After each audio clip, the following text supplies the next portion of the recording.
just going to start streaming, Andy, and then we'll just see what happens, yeah? Bloody do it. Bloody do it. What you might want to do is open up your YouTube, if you can, on a window, on your phone or something, so that you can... Because when I do the screen share, yeah, like I could just see it on my side, so you're not going to be able to see what I can see. That's a good idea. Obviously, I can tell you. Is open up your YouTube. No, it's alright. It helps with those bloody numbers as well. It helps with the bloody numbers, right? We're streaming now, so... Right, we're on. Hello, anyone who's watching now. Enjoy us doing some... Yeah. Lovely admin. We are live, episode 300. A few technical issues, but you know that's to be expected. Oh, you might want to record on your end as well, Andy, on Zoom, just in case. Yeah, I should do that just in case. Just in case. If nothing else. Cover all bases. I tell you what, Ben. Better, like worse than Recording any in technical progress. horrors. I've already faced the worst real life horror today. Yeah, go on. Tell me all about it. It's a busy day. We're going on holiday tomorrow, so been using up the food in the house, so it's scraping the bottom of the barrel today. Knew I was recording this, wanted to be on time, so ordered a pizza. Yeah. Well, fine, what a joyous occasion, right? Joyous. The lady came and brought me my pizza. I thanked the Domino's driver, and as we parted ways, what did you say? But, shut up, Ricky. That's not what she said. Said, enjoy your meal. You and too. Of course, you too. Withered to death. And we got officially withered a few times at FrightFest. We'll talk about that, of course. Another real life horror, of course, the heat. I'm absolutely boiling, horrifically so. But I'm feeling poorly sick as well. Oh, you got right poorly. Got right poorly. I don't know what it is. Some sort of cold. Not feeling absolutely great, but yeah, we move on. Episode 300 needs to happen. We're live on YouTube. Guess what else, Andy? What's that? Live on Instagram as well. Oh my God, what is your technical setup looking like today? It's horrific. It's difficult enough to get on a Discord and then press record for a local file. It's on a knife edge. My current situation. My current technical situation is officially on a knife edge. So, should one thing go even slightly wrong, that will be the end of times. And if one thing goes slightly wrong, I don't know if I can be bothered to turn it all up again, because it definitely took a couple of hours. This is the behind-the-scenes stuff you don't get to see. Ben does this every week, everybody. Always doing the hard graft. It's nowhere near as complicated every week. How do Ash Millman and co do it, all this live streaming? Should be sending people to the moon with this level of technical expertise. Employing people to do it is what you do, rather than... Okay. That's how it works. So I guess we just do an intro. Why not? So this will be with the recorded version, I guess. This will be the real beginning, after your little cough there. After my little cough and a little swig. Oh, I. Not only have I got H2O, H2O ready to go, but also a little lem sip in a WWE mug, because I am feeling a little bit poorly sick and I need to feel better soon. Hopefully within the course of this episode. If I could hit a point in this episode where I start to feel better, that'd be great. Maybe 300 episodes of a podcast is the kind of remedy for anything, like Calpol before you're 6. Honestly, you could have an Arnold. 100%. I totally agree. Right, shall we do an intro and then we can see? Please do. I'm just getting my letterbox prepared because I feel I might need it today. We've got an exciting episode planned, haven't we? It's not your standard showcase, you know. We've got some FrightFest stuff. Cucumber Films have hit us with a FrightFest bug on YouTube, so I'm going to be monitoring both. Instagram chat, sit down, rewind, hello. FrightFest, Cucumber Films on YouTube, FrightFest bug. This is going to be nuts. Okay, but this is officially the start of an episode. So, welcome to the Horror Hangout, episode 300, a podcast where film fans watch the best and worst horror movies of all time and talk about them. My name is Ben Errington, and today I'm joined by regular co-host Mr. Andy Conduit Tenor. Hello, Ben, and well, maybe only the second time ever. Hello, everybody else that isn't you that can actually hear me live. Second Oh, Jesus. The second ever Horror Hangout live episode. The last one we did, obviously, was episode 200. And it's flown by, right? Yeah, the last 100 episodes have been like a blink of an eye. Although in reality, because we do one of these a week, 2 years plus. 2 years plus. I mean, it feels less than that. I would say it feels like this time last year was when we did the last live episode, surely. But no. 2 years ago. I apologise, I'm going to keep coughing. I would usually try and mute myself, but I'm off across so many platforms, I don't know if I can. Yeah, one mute button press in the wrong location, Yeah. and you'll shut this whole thing down. Internet will be off for everybody. No one wants that. Disclaimer for anybody listening on podcast feeds or listening back, I'm going to be interacting with the Instagram and YouTube chat when I can. Not constantly. Kitty Pims says, happy 300. Oh, thanks, Kitty. Happy 300. All 299 have been happy as well, but 300 extra happy. Do you like my That's change? not counting bonuses as well, though, right? So it's 300 Well, yeah, standard exactly. episodes. Joey Afterlight as well. Joey from Afterlight Comics has said, hey up folks, happy 300th. Thank you so much. Thanks, Joey. Joey's, like, if he comes up later and we're talking about people we got to have on. Yeah, Joey, we got to get you on an episode. So, like, the master of independent horror comics, in my opinion. I'm hoping he can hear you as well. I'm hoping your level's going through nicely. The master of independent comics, Joey, did you hear that? The king of Kickstarter Andy is himself. I've blowing- got more titles. Andy is blowing some nice smoke straight up your arse, but that's fine. We all like that. I'll do it as well. It's only if you don't mean it. Yeah, of course, yeah. I was going to say, Ben, is tell him the truth. I got a Texas Chainsaw Massacre t-shirt. Look at that. The new Texas Chainsaw Massacre. Brand new recipe. Brand new There he recipe. is. A film that I liked. Maybe that'll come up. Maybe that'll come up if we talk underrated. We've got lots to cover. So, let's dive in as hard and fast as possible. I guess, first of all, let's reflect on 300 episodes of the podcast. It's still something, coming from me, that I look forward to and I thoroughly enjoy every single week. It's definitely not a chore. It's not got to that point yet. But I think it's great. Like one thing that we always discuss on this show is the fact it does feel like hanging out with your pals, catching up. Like sometimes you might go weeks and weeks without really seeing friends, in real adult life. But this gives us an excuse to A, watch a new horror movie every week, B, catch up with your friends every week, and just have a good old chinwag and a lovely bit of bants. What better way to drive a conversation with a friend than repurposing it for content? So it's always good to catch That's up. exactly it, yeah. And Luke, when he's around, and all the other people that we've met as a result of the podcast as well. Yeah. It's been great that genuinely, not just yourself, but you and Luke as well, but like people who I've met through events we've been to because we were doing the podcast, conversations we've had, like people who I genuinely would consider friends now if they needed a blood transfusion or if their car broke down or even if they needed help moving house. Sorry, your blood grows back. Oh yeah, that's true. Or if they needed help moving house, even they could call on me. I'd go and go help them out. Depends where they're moving though, because you have to come all the way down from Scotland to do removal services. That's intense. But it's just if you're in the area, though. I think because I consider these people as friends, I know that they have the wherewithal to think, man, he does all the way live up in Scotland. That's not very convenient unless they live nearby. Exactly. Joey just said, waiting for the phone call to come on the podcast. Of course, let's get you in next month. Let's get you in for October, Joey. Just before Thought Bubble in November. Perfect timing. Oh, to get yeah. Wonderful comics you'll be able to grab from the folks at Afterlife Comics. Amazing timing. He says, cheers, Andy. Tenner in the post. Don't send money through the post. That is dangerous. Send him a PayPal. Every Movie Ever podcast says, of course, former guest of the show, is Andy here in spirit? Where's he at? He is here. I'll give you a little show. I'll show my setup. Okay, there he is. Green screen man. Hopefully you can hear him as well. I was trying to angle the phone so you could see everything I've got going on, but it just didn't look good. It looked kind of nuts. But yeah, this is how nuts it's got. Absorbed it all. We got two screens. This is a little bit behind the scenes as well. So usually I have one screen, a little Zoom screen where I record everything, and then like a little, you can see a little script as well. I say you can see, depends what you're watching or listening to this on.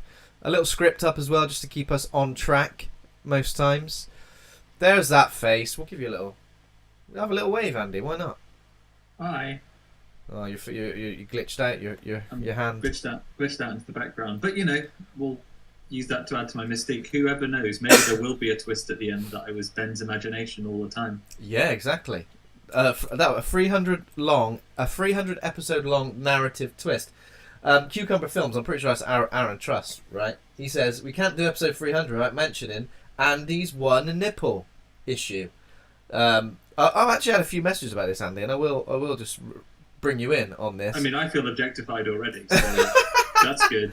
In your picture with Sandy Johnson, one of your nipples looks aroused, but I think I pointed out at the time. I said, "Look at that nipple." After I posted on Instagram, I had at least 3 messages from separate people saying, "Check out that nipple," and I just want to know what your thoughts are on that. You told me that was the reason you wear that top. Yeah, obviously. You love to feel the breeze. I mean, maybe now I truly understand the experience of the suffering of women all over the world. I don't, not in the least, but I've not really thought about it. And if you've got a problem with it, you're just a prude, don't you? But you don't like people breastfeeding in public. You think that it should be the 1950s where you and your mate Bernard Manning can just be welcome, everybody. I can't help but point out though, it's like if you see a car crash, or not comparing it to a car crash, of course, where I see it and I go, there it is. No, I wouldn't touch it, of course, not without permission, but I will say there it is. I wouldn't do that to everybody. I just got uncomfortable with you, Andy, of course. That's right. It's changeable weather right now. It's hard to know how to dress in this climate horror that we live in right now. Luke Condor's in the Instagram watching as well, watching from afar. So he's here in some format. The man who was there at episode 1 is here in spirit, and on Instagram he's there as well. Virtually. I've got a little game for you to kick things off, Andy. Go on. You might be thinking, what on earth? A game? This is crazy. This can't be happening. Well, it is happening. It's about to happen. I've got a little game for you based on the last 300 episodes. I'm going to give you a title of a movie, and I would like you to try to give me the episode number. I know I told you I was going to do this. I hope you haven't been brushing up on it. You haven't cheated, have you? If I've got one thing that you should know about me, Ben, is that I have such respect for competition that the purity of the game is more important than the result. Of course, yeah, of course. I'm just going to do something random here. Okay, so are you ready?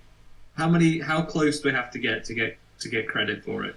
I reckon if you can get it to within 10, I'll give you credit. Any closer than that, I'll give you double credit. I'll give you double credit. I'll give you the utmost respect.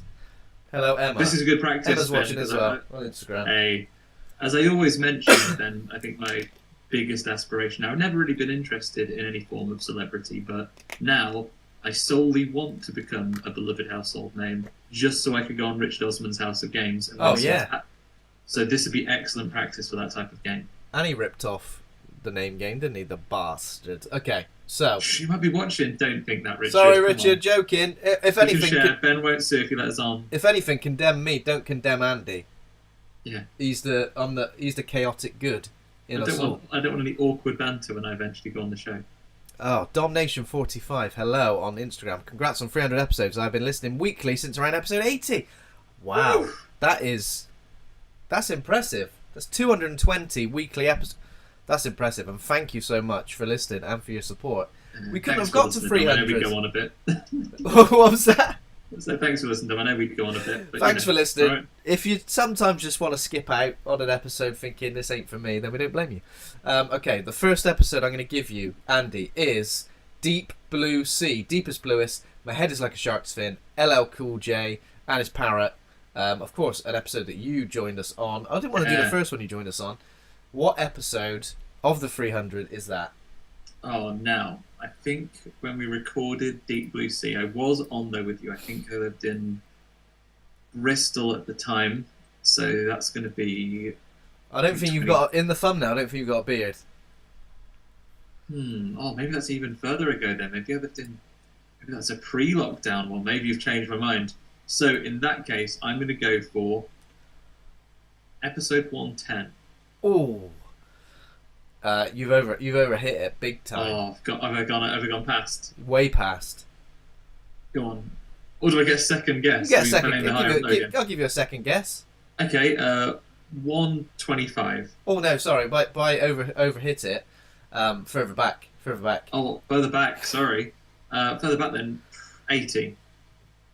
Unfortunately, not. I'm only gonna give you two guesses. I'm not gonna humiliate you. Not a third, as is tradition. Go on then. What All right, was it? all right. A third is his tradition. Let's go. 51. Lower. 51. You've missed it by 4. It's episode 47.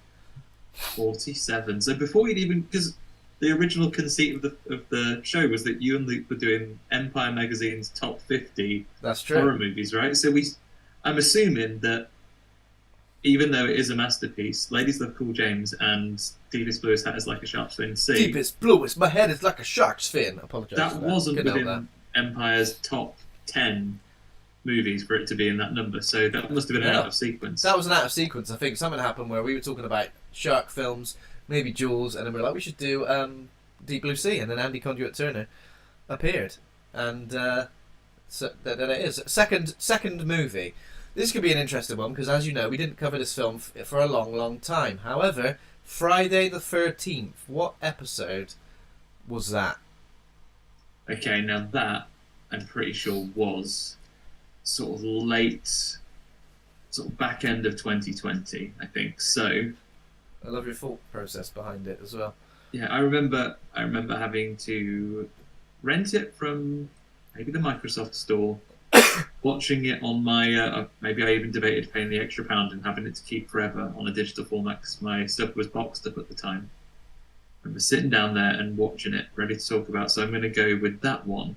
Sadly, knowing the date, I'm struggling to mentally work out what that means in terms of numbers. So, 130.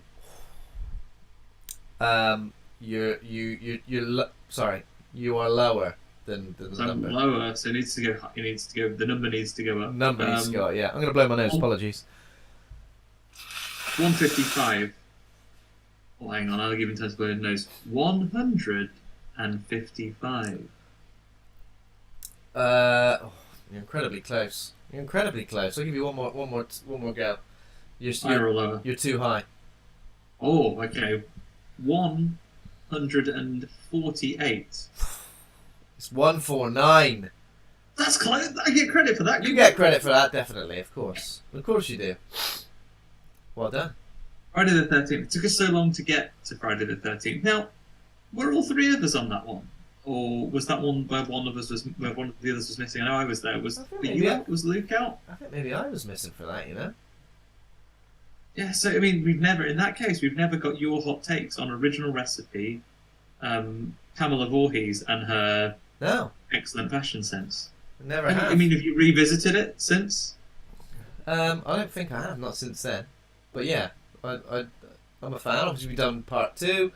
We should probably get to the point where we cover some Jason movies where he's actually got a hockey mask on as well, right? Yeah, next one. I mean, in that case, only I have been in those ones. If it was perhaps just me and Luke for original Friday the 13th, and then John Lees was on with me for Friday the 13th part 2, just before, just as his comic was coming out, which was heavily inspired by the antics of slashers like Jason.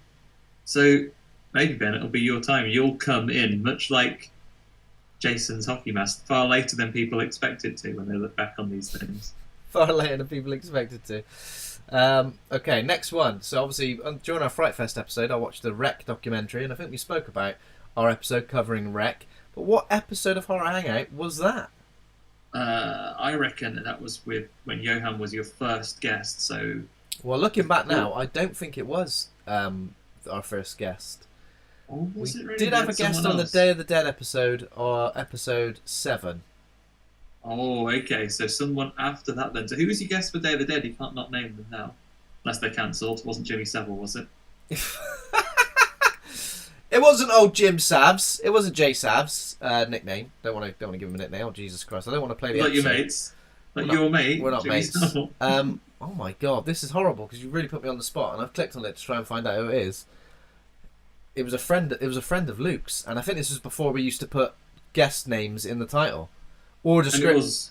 And it was 5+ years ago now, so you would be see what's happened here?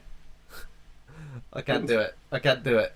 Ben, forgotten someone's name, cancelled. Well, you can look that up and we'll mention It's that. But I'm going to say it's that a man with long hair, and he's a friend of Luke's. God, I feel terrible. I'm sure he's not listening, but if he is, I apologise, man with long hair. But we didn't keep in contact. It's not like he's suddenly one of my best buds on. Maybe if Luke's still on the Instagram live, he'll know. Probably not. What episode was it, Andy? Before you put me on the spot. Johan, I think he came and joined you then for episode 18. It was episode 19. So close. Oh, I mean that counts. That's good work. The wreck. I like it. How about one of my favourite episodes, probably one of your favourite episodes, when Alice Taylor Matthews joined us for Pieces. Oh, now Pieces, Screaming Bastards. One of the Bastards! iconic Pieces lines was of so. cinema. I also watched Enter the Clones of Bruce Lee at FrightFest, and there's a clip from Pieces where we see the guy who comes out and does all the kung fu. He was one of the clones of Bruce Lee, maybe Dragon Lee or something like that. That random scene of him just like attacking in Pieces, yeah, was 137. Oh, too low, a little bit higher. 145. Well, I'll give you one more guess. Quite a way higher. Oh, okay, 169. 185. Higher still. Anyone would think some of these episodes took place in a period of time where life was compressed into a flat circle of time. It was. I mean, time became meaningless. I'd love to look back on my mental well-being during the episodes that we did of those. That would be pretty interesting. Okay, I feel like I was a bit like the opening to Buck Rogers, where he's sort of floating frozen in a state of suspended animation, listening to Kip Lennon. 100%. That was me. Just 100% a like meaningless moment of time. I'm absolutely sweltering here, Andy. I'll admit. Where has this late heat wave come from? Where's September heat wave come from? It's ruining me. I'll tell you what, though, Ben, it hasn't crossed Adrian's wall. I'm lovely and cool. Yeah, well, don't show off. I You're always showing off. Right, okay. You don't control it, okay. And finally, as we're doing Phantasm 2 this month with Aaron Truss and Jake West, when did we cover Phantasm 1, also known as Phantasm? I reckon that was proper long ago, because I was just appearing as an occasional guest at that point. So, I think Phantasm 1, maybe all the way back in episode 60. It's you gone in too low. It's higher than that. Episode 81. You're close. I'm gonna give you one more. You're still too low. But you're close. 88. Oh, it's number 91. That's very good. That's good. We'll let you have close. I feel like I've got enough of a grasp of the timing. Close indeed. Brilliant. There we go. So what are those like? There are some episodes that I would go back and listen to. I think certainly in preparation for us doing Phantasm 2, I probably need to get back and watch the first one. Yeah, rewatch it. I think so. It makes sense. It's definitely a series that I think benefits from the connectivity between the series. It's one that really builds the lore. Yeah. With everything that happens, so it's probably worth doing. Definitely. The classic, Probably gonna do it. as I've done in the last couple of years, like with The Howling, and which I do maintain does eventually knit together. And then Strieber. also Hellraiser. My Hellraiser bonanza will, I think, when it comes to watching that series back to back, my suffering might have been legendary even in hell. Hellraiser. Yeah, there we go then. So that's the end of that little game. I hope you enjoyed that. So I guess let's just briefly talk about FrightFest. Obviously, off the back of FrightFest, our first on-location episode last week. A 3-hour epic, meeting a load of interesting people, a load of exciting people. Great interviews, great movies, great times. Some people stayed out drinking to 4 a.m. Other people stayed out till like a little bit earlier. We hung out with Takeshi Kishida. We hung out with Sandy Johnson. We hung out with... We rubbed shoulders. We rubbed shoulders on the red carpet in front of the media wall and beyond with everybody. And I think we had a really good time. But I think we our coverage, I'm pretty proud of it, you know? I think, Ben, what are you being proudest of? You should be proud of how fast you turned that around as well. And I know it was a lot of work because behind the scenes, everybody. So, as Ben said, we were out till reasonably late most nights. It was big, same as you might experience at like a music festival. It wasn't just the things that were happening that were on the agenda, and that goes on to quite late already. There was things to do. There were people out drinking. There was really, in a lot of cases, unless you wanted to miss a film, which usually we didn't, not really that much of an opportunity to go away and eat real, There was one real, day where we just food. pretty much forgot to eat, wouldn't it? And it did remind me of that. It reminded me of a music festival in a way where you kind of just get involved with what's happening and you kind of forget to feed yourself, water yourself, and sometimes go to the toilet. You couldn't really forget that. But despite all that, you were on top of everything else you were doing. We were getting back to the hotel or the Airbnb of a night, and between the night time and the morning, you were grabbing all of the footage that we'd had in that day, bringing it down, putting the stings in between it, making sure the audio was optimized. I know there were some bits where we had some malfunctions. We couldn't even get everything, but there were a couple of malfunctions. I think even with our interview with Sandy Johnson is a bit iffy, just because our microphones. Again, we were kind of learning. They weren't I think the microphones were good at the start of the fest, but over time they kind of. So we'll probably have to invest some more in some better ones. However, the reason get some off the Sarah and and Chloe. Yeah, we'll have to ask them. From the rebrand channel. Exactly. Get their recommendations. Quartermaster on and get some kit. But the reason we got out so fast is because pretty much at the end of every day we were bouncing the footage, chopping up the footage. Ben says he was exporting. Doing all of it. Yeah, I was doing that. Exporting the footage, and so pretty much as we went on, then the final day, I actually did a whole batch of edits, like on my National Express home.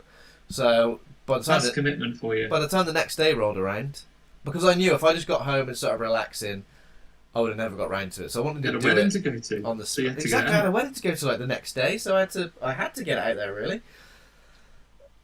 So yeah. But yeah, I think overall FrightFest experience, like it was hard work, but like I think worth every penny and every second. And again, I cannot thank enough the people that support us on Patreon, because that made it a completely viable expenditure for all of us to be able to go, because festival passes aren't cheap. 100%. We're not a sponsored podcast. We weren't there on and it's a festival that has to make returns, so they don't have that much press credentials to be able to. They were very kind in giving us access and so on, but we weren't given like free passes to attend, and we totally get that. But because of the support we had, it meant that we were able to go spend that time, not have to live under a bridge, but actually get a nice Airbnb to stay in. We had our own bedroom. Which was nice, yeah. We stayed under the bridge just one night. But yeah, so obviously patrons on Patreon really did help out, and we already said thank you in that episode, but we want to reiterate that. Thank you so much. Means a lot. If you do want to support us, patreon.com/horror hangout. You can support us from as little as $1 a month. Of course, it gets translated into your currency. Don't think you've got to draw out $1 from the bank and give it to us directly. That would be very, very silly. You haven't got to draw money out and then like change all the pictures on it and the symbols in pen and then send it back in. That'd make it worthless if anything. But totally worthless. Yeah, it's really, really appreciated. We had a good time, and I was blown away to meet all kinds of people. People like Aaron, who we have had on the show, is going to join us again. Really, really cool to meet people properly, who previously we've only managed to meet remotely. So to meet those people in the flesh, meet people properly, but also invite loads of new people onto the show as well. And I think the Horror Hangout family is growing. And I know it's a bit of a cliche to call someone a family, but it bloody feels like that. Not that I'd want anyone over for Christmas. Yeah, of course I would. Come over for Christmas dinner, why not? I think that's fine, Ben. I think when big companies and corporations call their employees that's a little bit more annoying, isn't it? Yeah. Gross, disgusting, like, you're obliging me that I should spend my free time with you. But lovely, actual, kind and genuine independent productions like us saying that we consider people that we meet part of like a close-knit circle. Yeah. Very genuine. Wonderful stuff. Wonderful stuff. Do it all day long.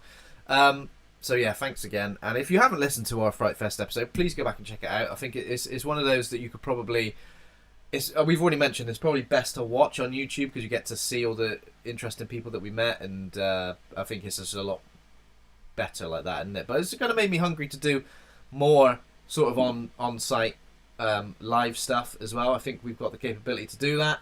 And you know what? I'm not tooting our horn, Andy, but I think we're pretty good at it. I think you're really, really good at like getting up there because, again, let's talk a little bit about experience. They had a really nice setup with the press wall and everything like that. But if you've heard us talk about movies, you would know that formality is not necessarily a way of doing things. And also, we mentioned before that we were attendees that were there that were excited to watch films. The nature of the press wall is sometimes that while one film that you want to watch is on, that's when a different film has their allotted time at the press wall. And again, there's nothing wrong with that. But if you're there to be able to talk about the movies, you're not out there in force with someone whose job is, I am dedicated camera crew or a dedicated person who is just doing the interviews to catch those talk points. And then, watching the films and reviewing them is not my area of focus. When that isn't you, then you have to make some decisions. And I think it was to the benefit of our content that primarily the people we talked to were the people whose films we had just watched. We'd just seen them see their screening of their film live up on that big screen. Seconds just after catch them, have a little casual chat. Yeah, and that kind of felt best for us. But yeah, I think we really enjoyed it. Everyone was really supportive, and what word am I thinking? I'm not supportive. Everyone was really open to chatting to us, and that it was great. Enjoyed it. Yeah. Obviously, we will talk more about FrightFest because we were doing some FrightFest Awards. I know we kind of did our top 3 movies of the festival right at the tail end of our episode, but I think maybe with some time to reflect, we could talk a little bit more about that, including awards for best film, best short, best performance, best cast, all that stuff. I'll do a very small bit of horror news, Andy, okay? Because I've just got 2 little things to talk about. Number 1, Forbidden Worlds Film Festival, The Big Scream, is back. Obviously, I attended that last year at Bristol's former IMAX. Yes, it's called the former IMAX. Just call it the Bristol IMAX now, I reckon. Because it's not officially, but it's a big old screen. But it's back from the 13th to the 14th of October. I'm sure to attend because there are screenings of Night of the Creeps, Mimic, The Guardian, Arachnophobia, Christine, and The Hidden. So imagine watching some of those films on a massive, great big IMAX screen. What a lineup. I would love to be there for Night of the Creeps, especially, I think. Christine is the 40th anniversary restoration premiere. Mimic is the director's cut. I mean, Night of the Creeps is going to be extra special, right? Seeing it on the big old IMAX screen. And you know what? It's pretty cheap. It's like individual tickets are like £8.50. Day passes are just £20. Or a whole festival pass, £35. Get involved in that. Now, obviously, if you're in the southwest or can reach it easily enough in October, what are those dates again, Ben? It is the 13th and the 14th of October, a Friday and a Saturday. I believe that's when I'm flying to Boston, Massachusetts. So that's me. On your way to Boston, Massachusetts, Mr. Jet Set Andy Conduit Turner, drop off at Bristol Airport, get yourself over to watch Night of the Creeps, then get back on the plane to Boston, Massachusetts. Doing a Boston accent as well. When I go to the airport, so I'll get the car. I get the cast. Mark Wahlberg. That's awful. I'm not good at accents at the best of times. But now I've got a cold. I'm definitely not good at it. I've got a cold and my back is sweating. That's what's going on with me right now, Andy. Okay? That's like a UK version of Eminem's "Lose Yourself." I've got a cold. I've got a lemsip in my hand. Knees weak. Back is sweating. I haven't got vomit on my t-shirt, but just dribble, something like that. So that was one piece of news, and the other piece of news is that we've got a poster for the Eli Roth movie Thanksgiving. Of course, the fake trailer was attached to Grindhouse all that time ago. This is actually getting made, and there's a trailer tomorrow. Oh, there we go. So, what percentage of things in Grindhouse trailers have yet to materialise, and which ones do you still want to see? Machete Don't Text. What's the one with like the Nazi werewolves? Isn't that like pretty much what it is? It's like Nazi women of the... It's like werewolf women of the SS. Werewolf women of the SS. That's the one. Nicolas Cage. Yeah, let's do it. I want that to happen. And then, do you want to see... I mean, we spoke to her and it was a delight. I mean, done some audio work with her in the past as well. Really nice to meet Emily in person, Emily Booth, and she was in the Edgar Wright directed trailer as well, called Don't. Let's get Don't out there as well. Yeah. I think Don't could have the capacity to be a brilliant, like, British slasher. Just Don't. Just don't, will you? It's like Nope, but the British version, isn't it? Don't. Get off me. That was it for news. I was going to do a very brief what we've been watching as well, only because there's a couple of things I wanted to mention. I'm aware of time, so let's keep going. I watched the movie, the horror comedy The Blackening, and I'm actually going to do a bite-sized episode for it. Maybe this week. First. Maybe this week. Maybe next. I've said it. I've said it now, so it's going to happen. Horror comedies. I think in the last couple of years we've kind of had ones that are a bit more meta. Things like Bodies, Bodies, Bodies, which, you know, was funny in a way, but also The Blackening, the fact it's an all-black cast, and it kind of dials into those tropes of how black people are represented in horror movies, and the tagline itself being "We can't all die first." I was looking forward to it. I think it was good. It was funny. It's got a lot of laughs in it, but I think like the horror side of things maybe kind of gets left at the wayside. Maybe that's kind of on purpose. Of course, as a social commentary movie, it does really well, and flips the narrative on its head and flips the rules of horror movies on their head as well. I don't know. I kind of felt like the final act I was a bit disappointed in. I felt like it had a lot of promise, but of course I will go more into that with my episode of Horror Hangout Bite Size. And the other thing I wanted to mention, sorry, I feel like I'm just taking over. Apologies.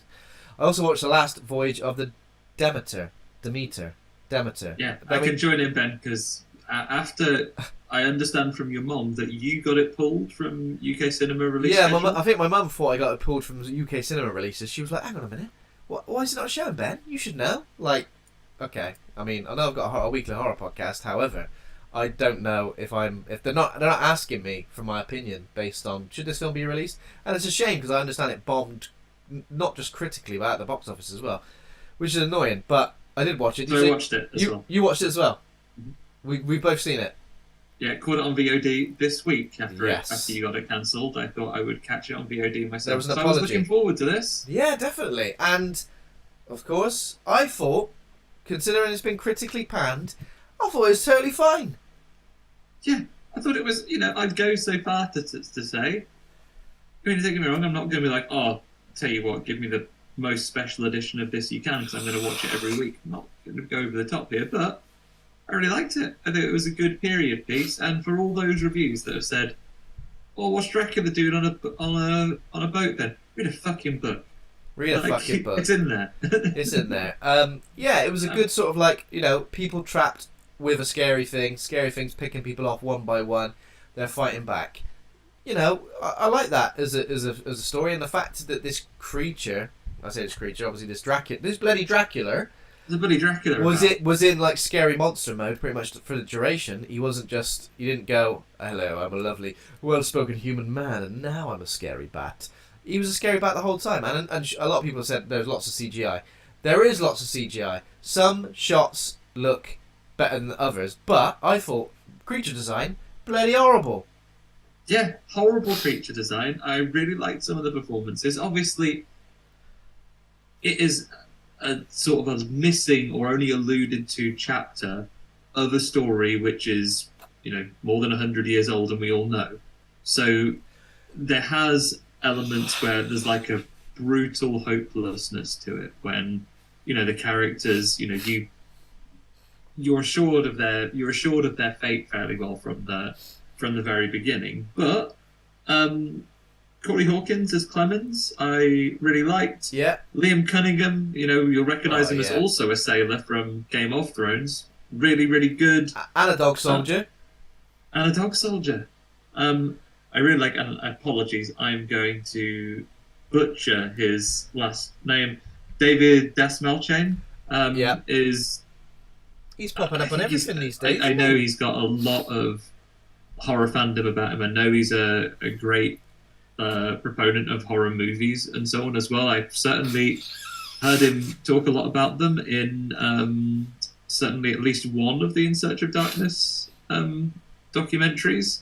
Yeah, he was in that. He pops up in everything these days. The Boogeyman as well. He was in. Yeah, I mean, not a huge part in this, but more screen time than I've seen him get in a lot of things, and I think he was very good. And there's a good brutality to this film as well. So yeah, I think some of there's the a gore, lot to like about it. some of the gore is great as well.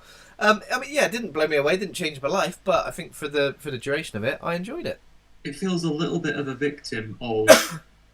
Did you not just put this out kind of October? When you not put this out mid-October, the weather's started to cool down a little. It's getting Halloween and spooky time. And did you say the weather's starting to cool down a little? Yeah, in October. My sweaty back is... Oh, in October, not now. I'd be screaming out for it. I can't bloody wait for October, Andy. I'd love a little... Just a shred of October right now. Just a sliver. Just give me one mouthful of October. Just a soupçon of October. Just a soupçon. Just a crumb.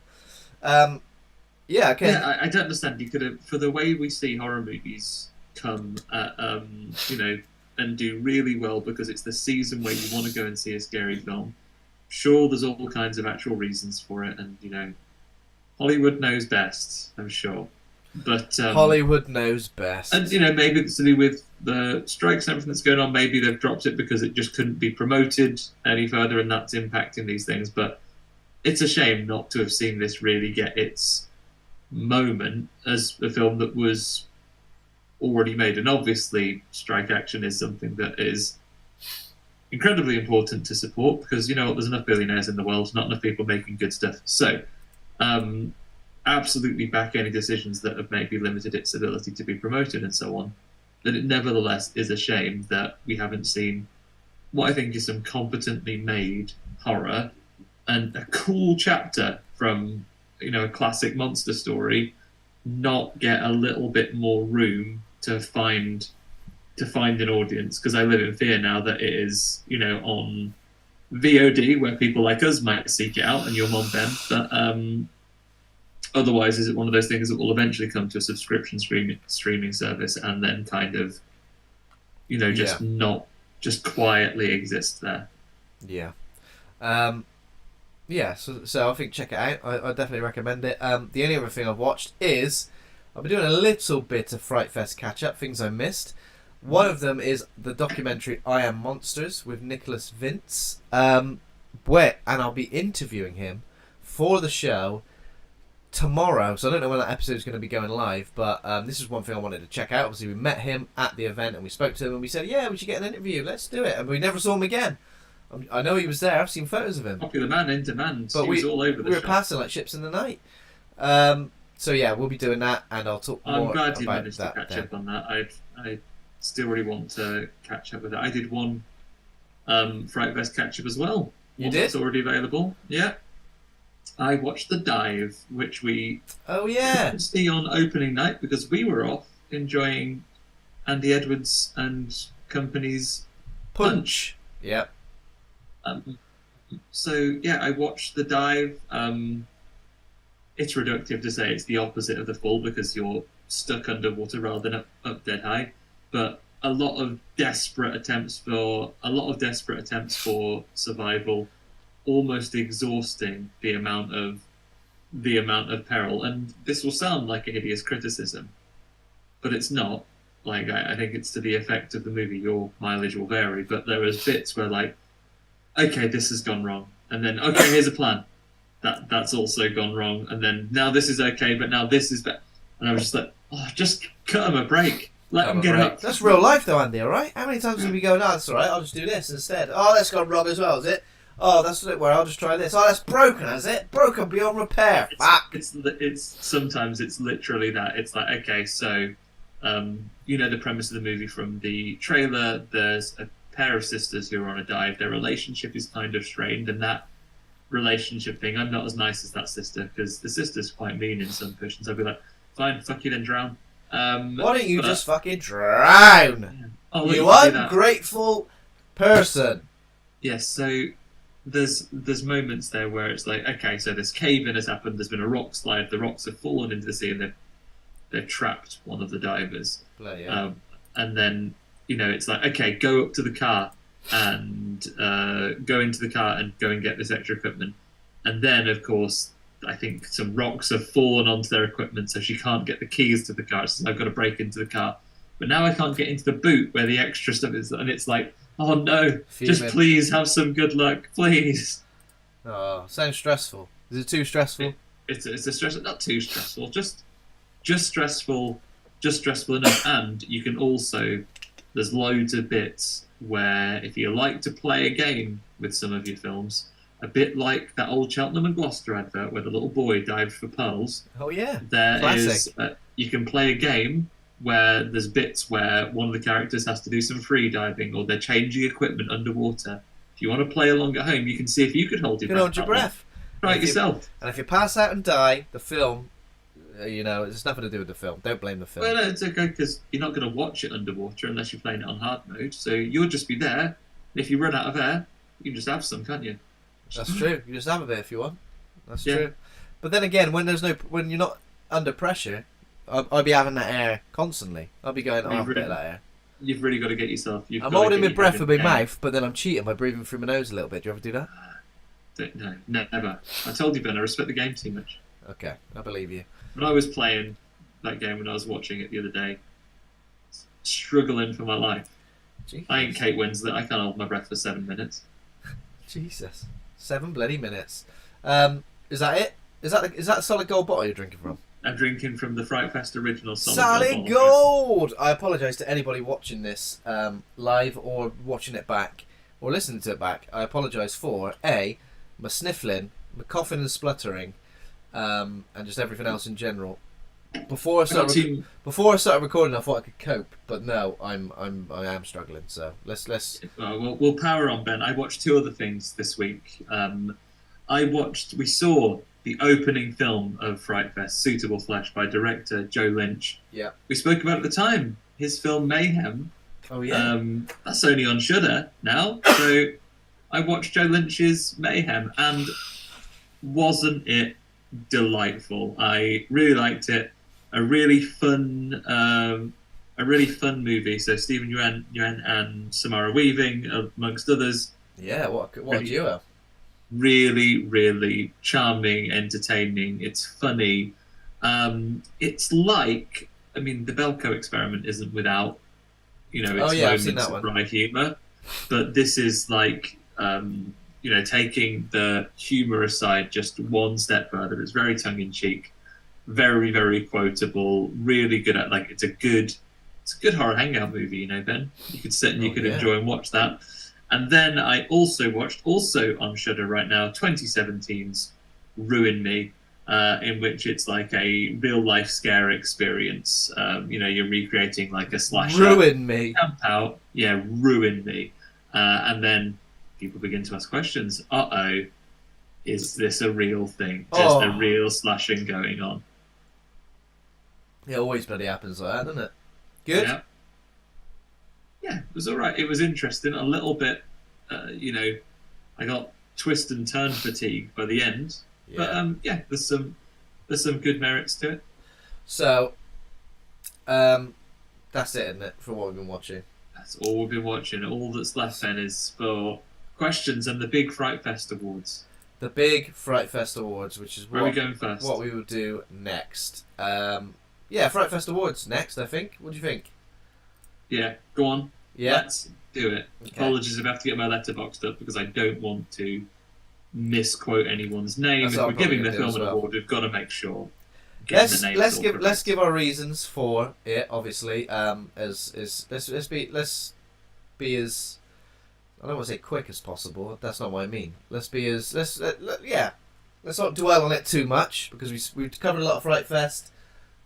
So first some people off, livid with jealousy. They were like, "Stop talking about FrightFest. I'm sick of hearing it. You FrightFest this, FrightFest that.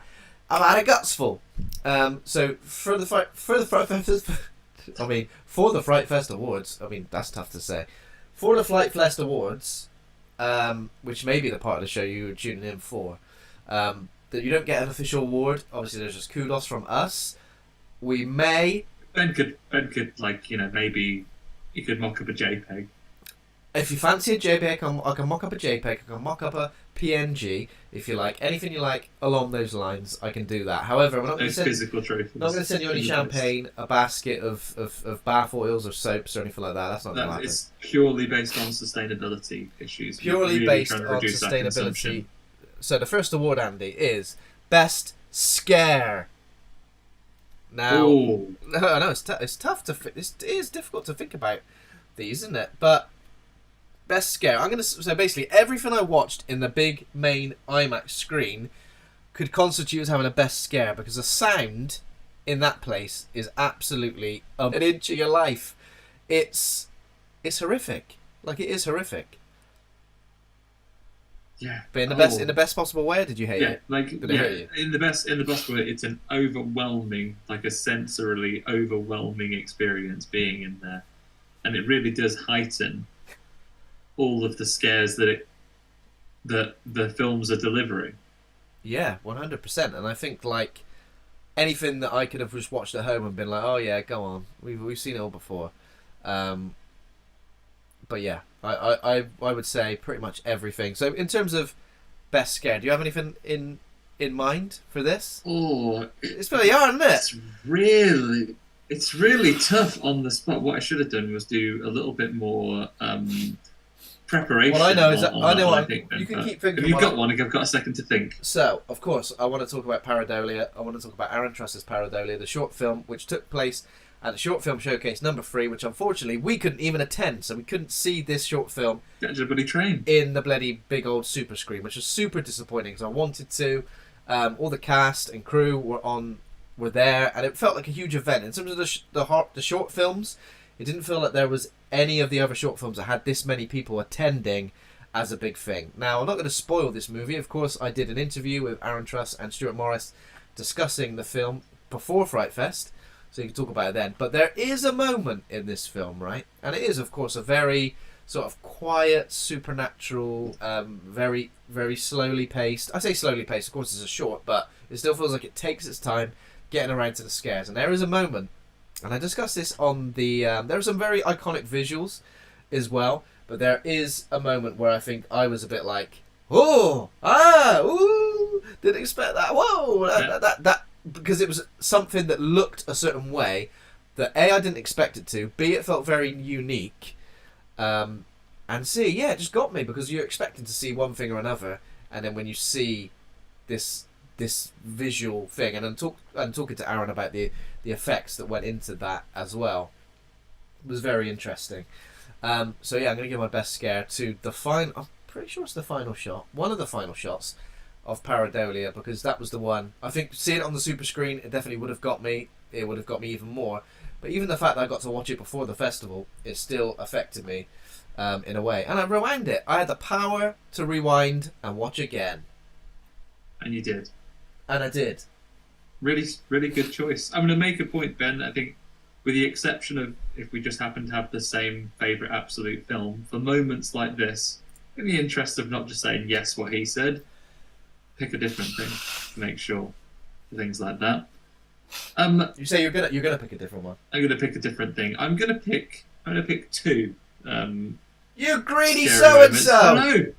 One of them is a short film, and I want to gauge I think it's based on the reaction I had to this. And this is one of the short films called Safe. It was in, I believe, the first or second, I think it might be the second. Oh, God, yeah.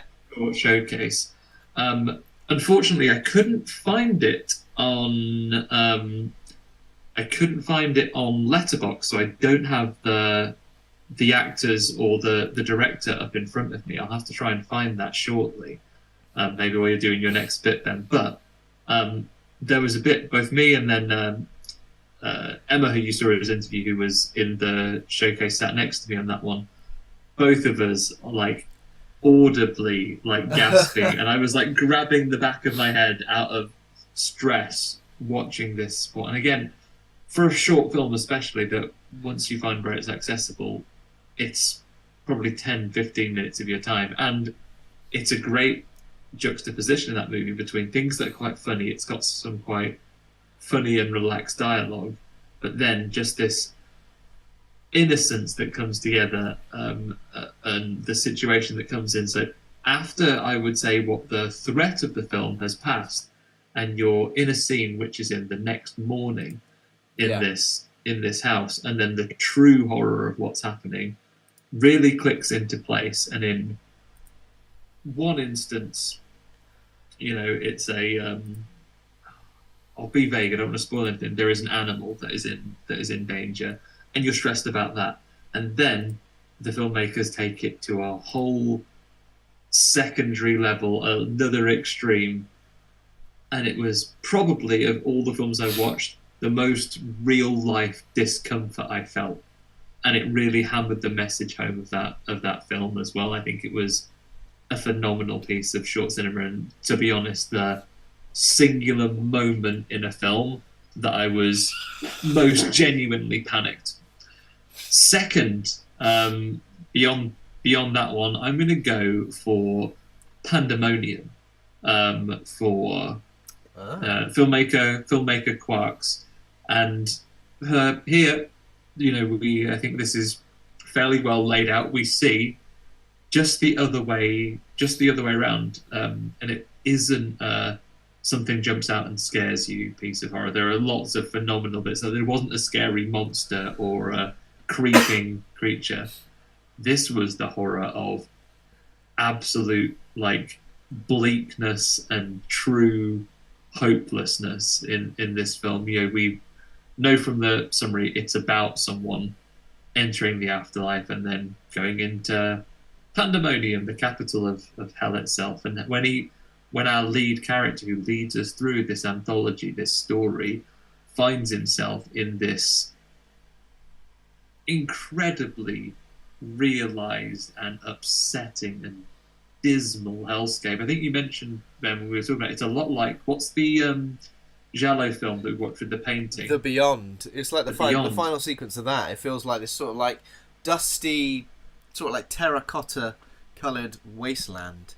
Windy, apocalyptic. With these lost souls just lying there, just lifeless, but not dead, obviously, because they're in the afterlife. They're just lying there still, covered in ash, for this man wandering through there to experience what has brought them there. And it is an incredibly bleak visual. And I say this is someone who, well documented, I think, if you speak to me, listen to this, I'm not a religious person. I don't believe these things actually exist. Yeah, I know, heathen. But but it's truly a shocking visual, and it really does give you just the absolute dread of this place. That you would just you would be like those people, right? You would have a big old sit down and just lie and be covered in ash, because there is just nothing to bloody live for, mate. Get yourself down there, covered in ash. Yeah, so those are my two big scares that I'm going for. Non-traditional, Ben, but I hope you'll all forgive me. Non-traditional indeed. Okay, next up we've got Best Death, which I guess is fairly similar to Best Scare. It could be considered fairly similar to Best Scare. However, I'm going to choose the death of Mr. Bruce Davison in Suitable Flesh.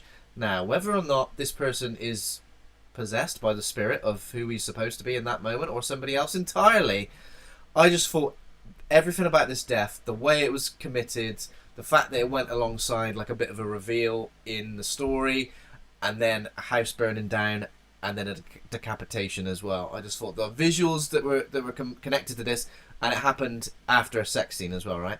And the fact that the character who does the decapitating is nude. I just thought everything about it was pretty special. It was pretty badass, and for all the deaths that took place in that particular film, and again, watching it on IMAX, it probably made it affect me even more so.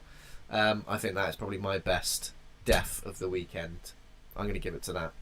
Yeah. Any other honourable mentions you want to bring, just to try and finalise my decision? There are a lot of great deaths in Founders Day as well. A lot of unexpected deaths, or deaths of characters that perhaps you learn to love and enjoy, and you kind of think, I hope that this person survives, I hope that person survives, or, not spoiling anything for Founders Day, but perhaps there's somebody that you think may be the person doing the killing, and then suddenly that person's dead. So then you're like, wow, what's going on here then? So in terms of, it's not deaths in terms of like what happens to them, decapitated or, you know, ripped in two or split asunder.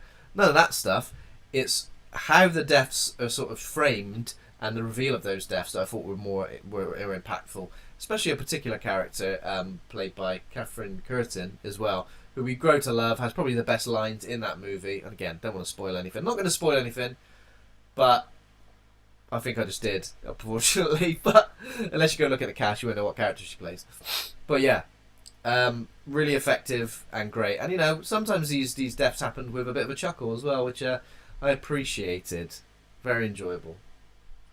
Okay, so for me, again, it's hard to do best kills or deaths without giving too much away. So again, I'll have a little bit of vagary in there, but I think I won't duplicate, even though I agree with everything you've said about Founders Day. Let me pull up a little bit of Punch, of course, some wonderfully creative and brutal deaths.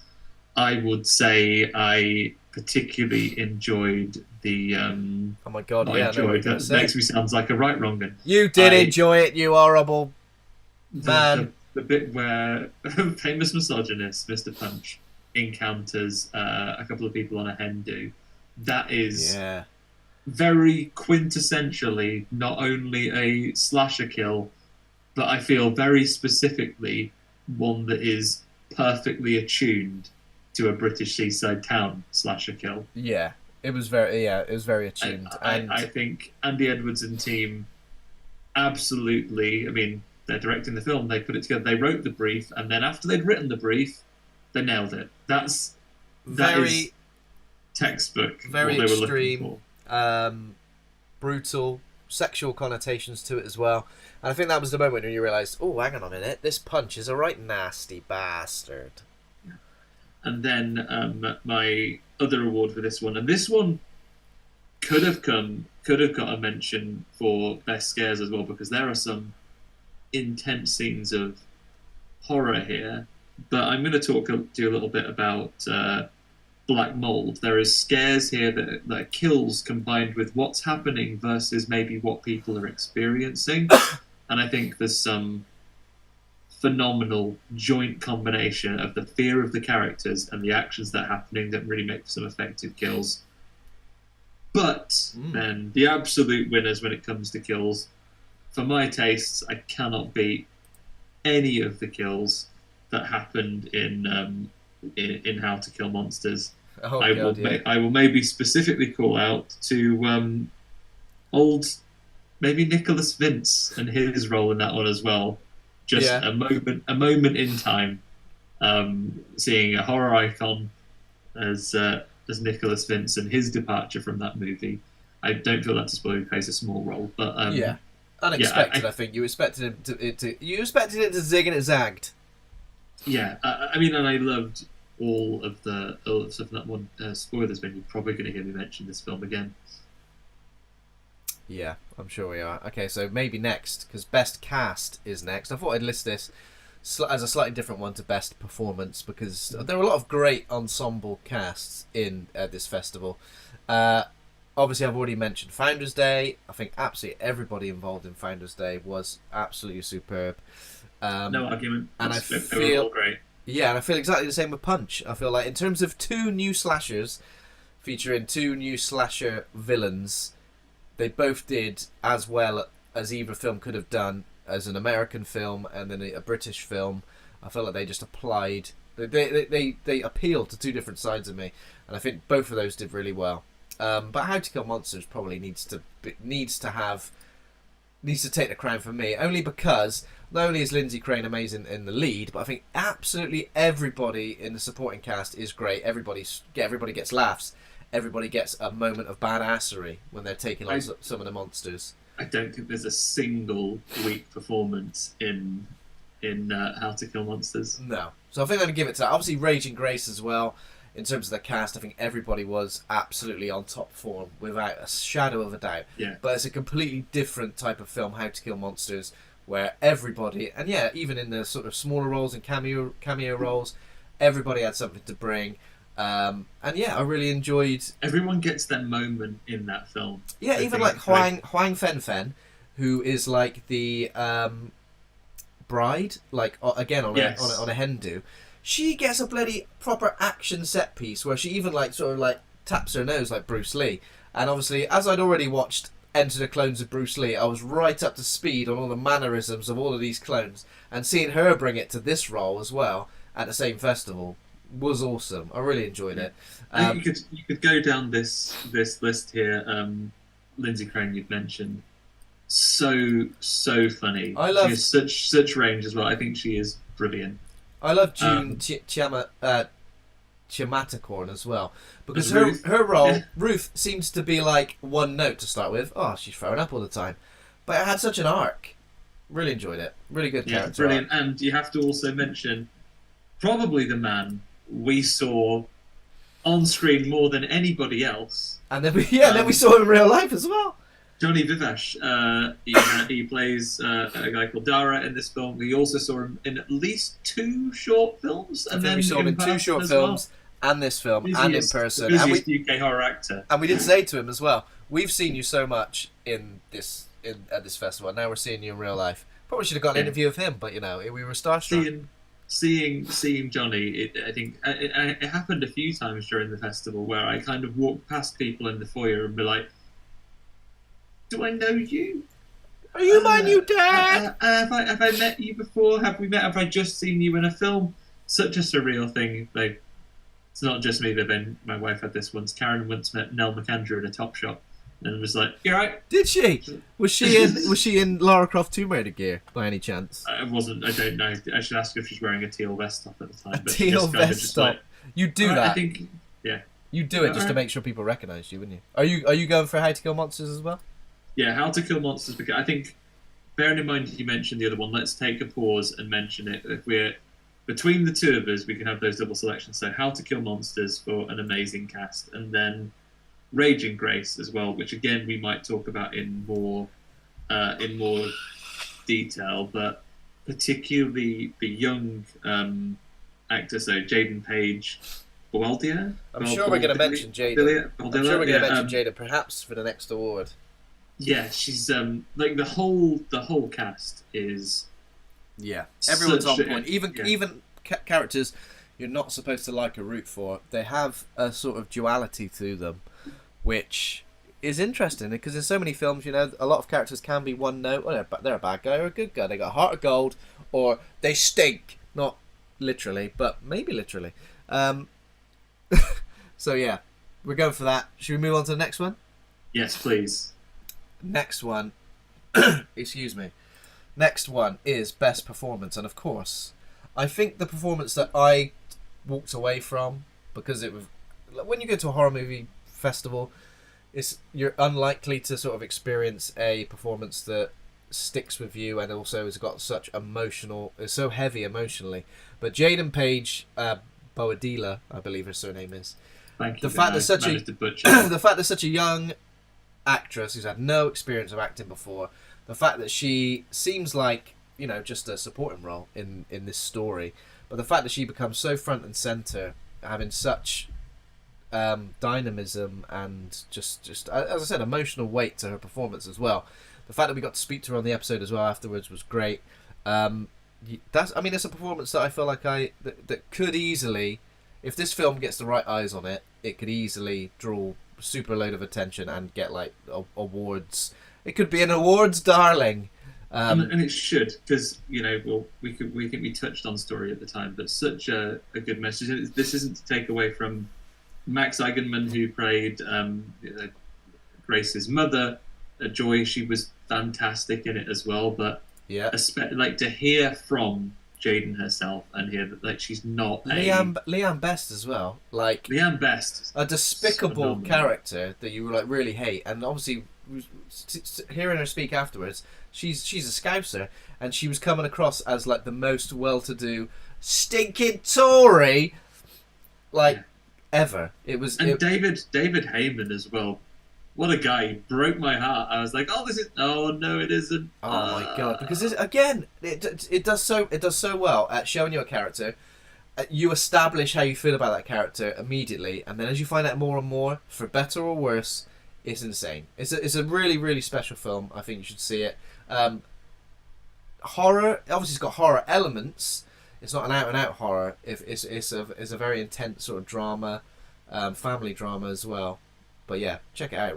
Raging Grace, directed by Paris. Yeah, and yeah, but if we're on the award of best performance, for the background she's come from, Jaden is a phenomenal choice for that. I think, as a first role, incredibly incredibly great. Do you have any other suggestions for that? Is that your choice as well? Yeah, you know what? This is a bit like the bloody Oscars, Ben. When you picked favourites, things that have really, resonated with you, they'll come up again. I'll reiterate: we're talking good performances. We spoke to the entire cast, but Lindsay Crane is just so compelling as a horror character, and I think she has great comedy chops. She can do no wrong. I'm very happy to, and I was a fan already from film like her role in Eating Miss Campbell and stuff already. Book of Monsters as well. Really, just this is someone who can deliver just a really enjoyable, fun horror performance as an action hero, as a victim in some places. Like, does the spectrum and is compelling. Goes a little bit evil as well. Yeah, there's all kinds of stuff going on there, and just very enjoyable. And for Jaden and for Lindsay, desperately not trying to be carried by the fact they got to speak to them both, and they're both very nice. But yeah, really, really good. Good times. Okay, so now we move on to best short, not best shorts, because I think you'll agree they were mine. I was pretty much in shorts for the duration of the festival. It was ever so warm, Needed to get those legs breathe. That's why I'm in shorts right now as well. Too much. Anyway, enough about my shorts. Best shorts. Andy, have you got any for this? Do you want me to go ahead? Because obviously I've already mentioned Pareidolia. So before I mention Pareidolia again, I'm going to mention Knock Knock, and in brackets Knock Again, right? Mm-hmm. This was a short that I found really enjoyable. Incredibly funny.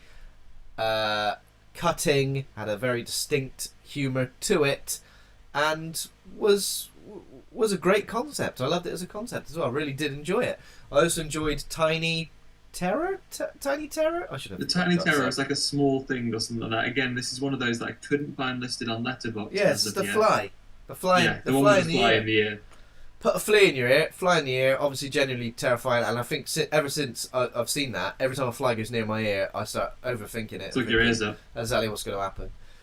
But yeah, in terms of most accomplished short, it's going to have to give it to Pareidolia, because in terms of the people involved, from Diane Franklin, Sandy Johnson, and everybody else in the supporting cast as well, the fact that we go from like a mortuary to like a creepy cottage, I think atmosphere is great. Cinematography is great. It's written tightly. It's one of those things that I think when you watch a short and you kind of think, I would like to see this as a feature.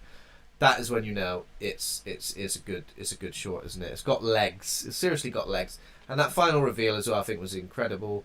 And yeah, I was getting vibes of Autopsy of Jane Doe, and even like some of the Conjuring movies to a degree, like British set, the second Conjuring movie as well. Enfield Haunting, very creepy, very British, and I remember like Strange But True with what's his flavour? This Is Your Life.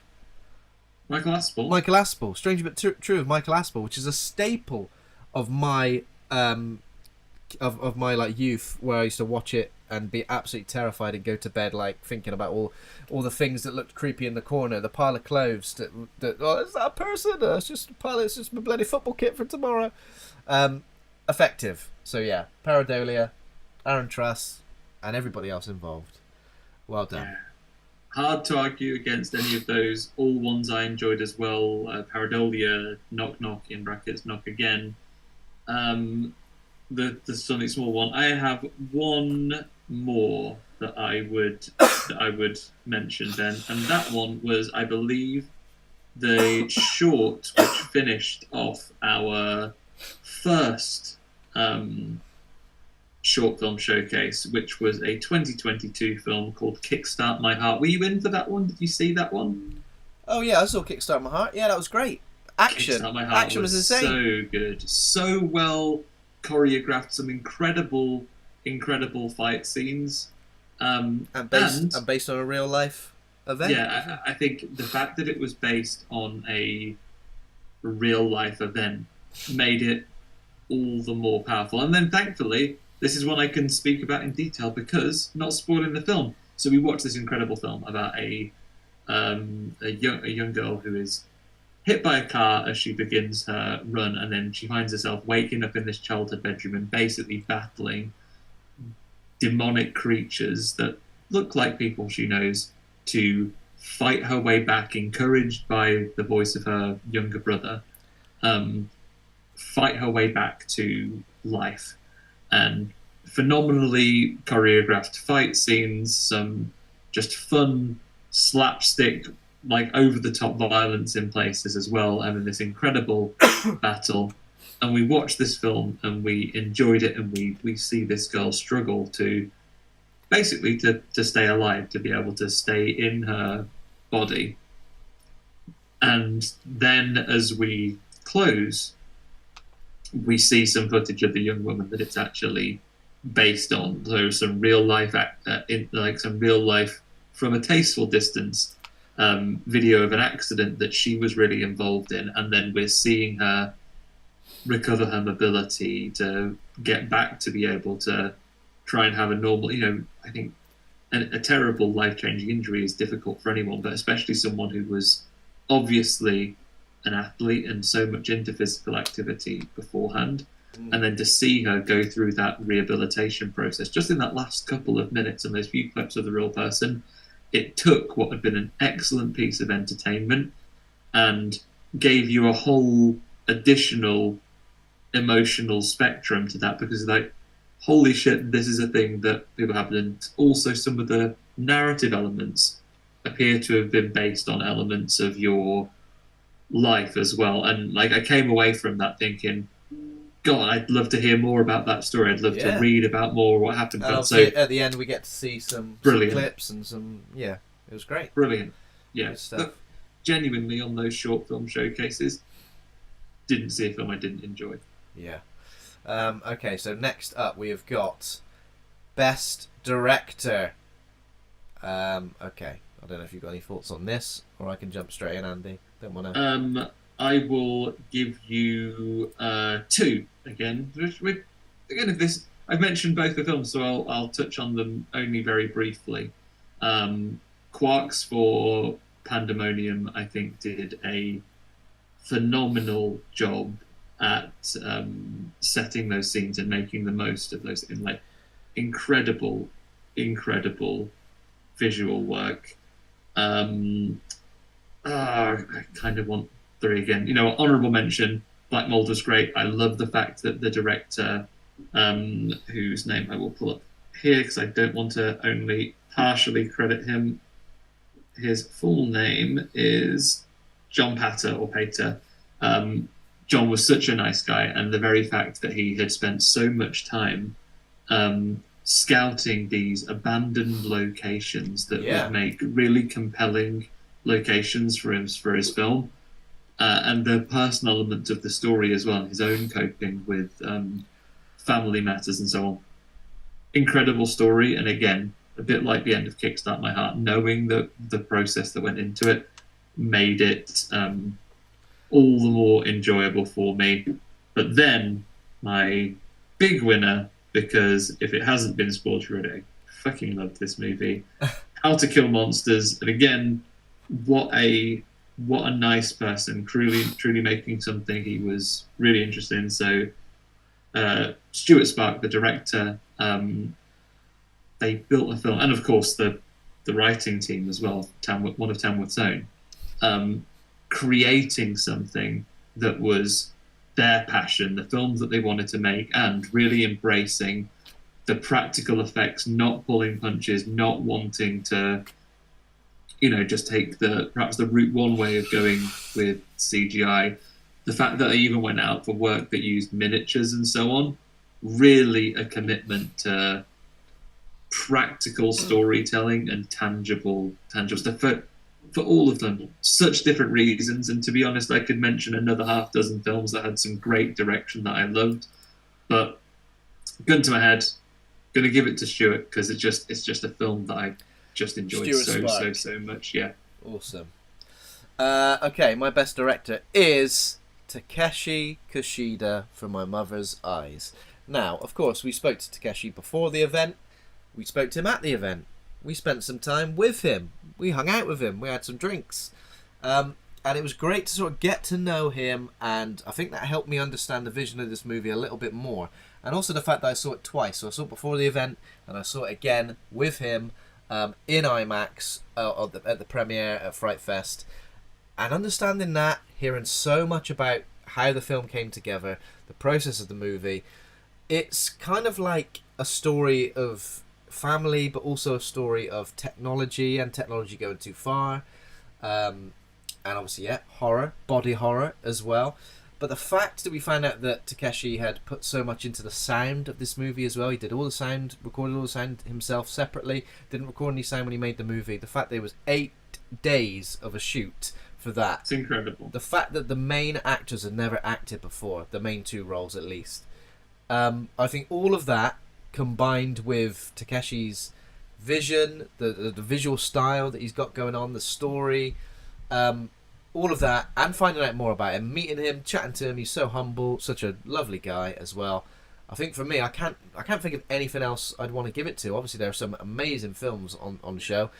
Paris Zarcilla for Raging Grace, I think, is an absolute barnstorming first feature movie. But this, for Takeshi, is unreal. And of course, Woman of the Photographs, his first movie, which he gave me on Blu-ray. I still need to watch it. I'm still on the FrightFest come down. But I can't wait. Can't wait to check that out and see what that's like as well. Yeah, I think in saying all of this, you could have told me any of those things that either of us just rattled off was the best film from the festival, and I would not argue with you that being your favourite, which I think is... Don't bloody argue with me, mate. I'd love to reframe this. I'm not going to say best performance, best director, best short film. Just our favourites. Just our favourites, yeah. I know we've listed them as best. Favourite. We've listed them as best on the official award name, but still our favourites, yeah. But yeah, our favourites for sure, because there's so many more that I think are worth incredible amounts of praise for the things that they did, the approach that they had. Tell you what, I'll throw some out that you heard. I think Stephen Pierce had an excellent reveal drop on that one. I think it was really good. Suitable Flesh. I've never had such an intense IMAX experience in my life. Yeah. That was incredible. We haven't touched upon things like there was definitely one more I wanted to hit. Oh, the seeding. The seeding of film I was incredible. So Barnaby Clay, the director of that one, a lot like when I was talking about Black Mold. The seeding also did a phenomenal job of scouting locations and making a fantastic use of a physical space that they were making that film in. There wasn't there was such an amazing wealth, an embarrassment of riches. I'm going to say when it comes to embarrassment of riches. These riches are bloody embarrassing. It's so embarrassed, but like Scrooge McDuck swimming in my money bin of talent here. There was so much good stuff. I feel like we've mentioned a lot of these films anyway, but for the next few categories, so in terms of best feature, now we said what our 3 favourites were at the end of the. We did. Do you remember? We did an on the spot pick. Bloody hell! I can't remember which one I chose. It is so. I think for me, best feature. Because of everything I said before, Ben Scaife is in the YouTube chat. Hello, Ben. Hey, Ben. Because of everything I just said. Now, usually when the Oscars rolls around, you're like, surely Best Feature and Best Director should be the same, right? But it obviously doesn't quite work out like that. But for this one, I think I'm going to go for it because now it's a toss-up for me, as I said, between... I think the ones for me that affected me the most, I've been thinking about the most. My Mother's Eyes, number one, because I feel like I understood so much more about the film because of a repeat viewing. Raging Grace, because of the emotional, heavy story. Founders Day and Punch are both fantastic modern slasher movies that I think injected new life into the subgenre. And even things like the J-Horror Virus, which was a documentary that has made me go, I want to watch all of the J-Horror. All of the J-Horror that's ever happened, that's ever been released. I want it all. But yeah, I think My Mother's Eyes is probably number one. And fair enough, because this is your favourite feature, but there'll be too many letters to fit in that little box. So, yeah, exactly, a fair answer then. And I think the same. I need to be true to who I am and understand where I am in this world. All the same things that you have said.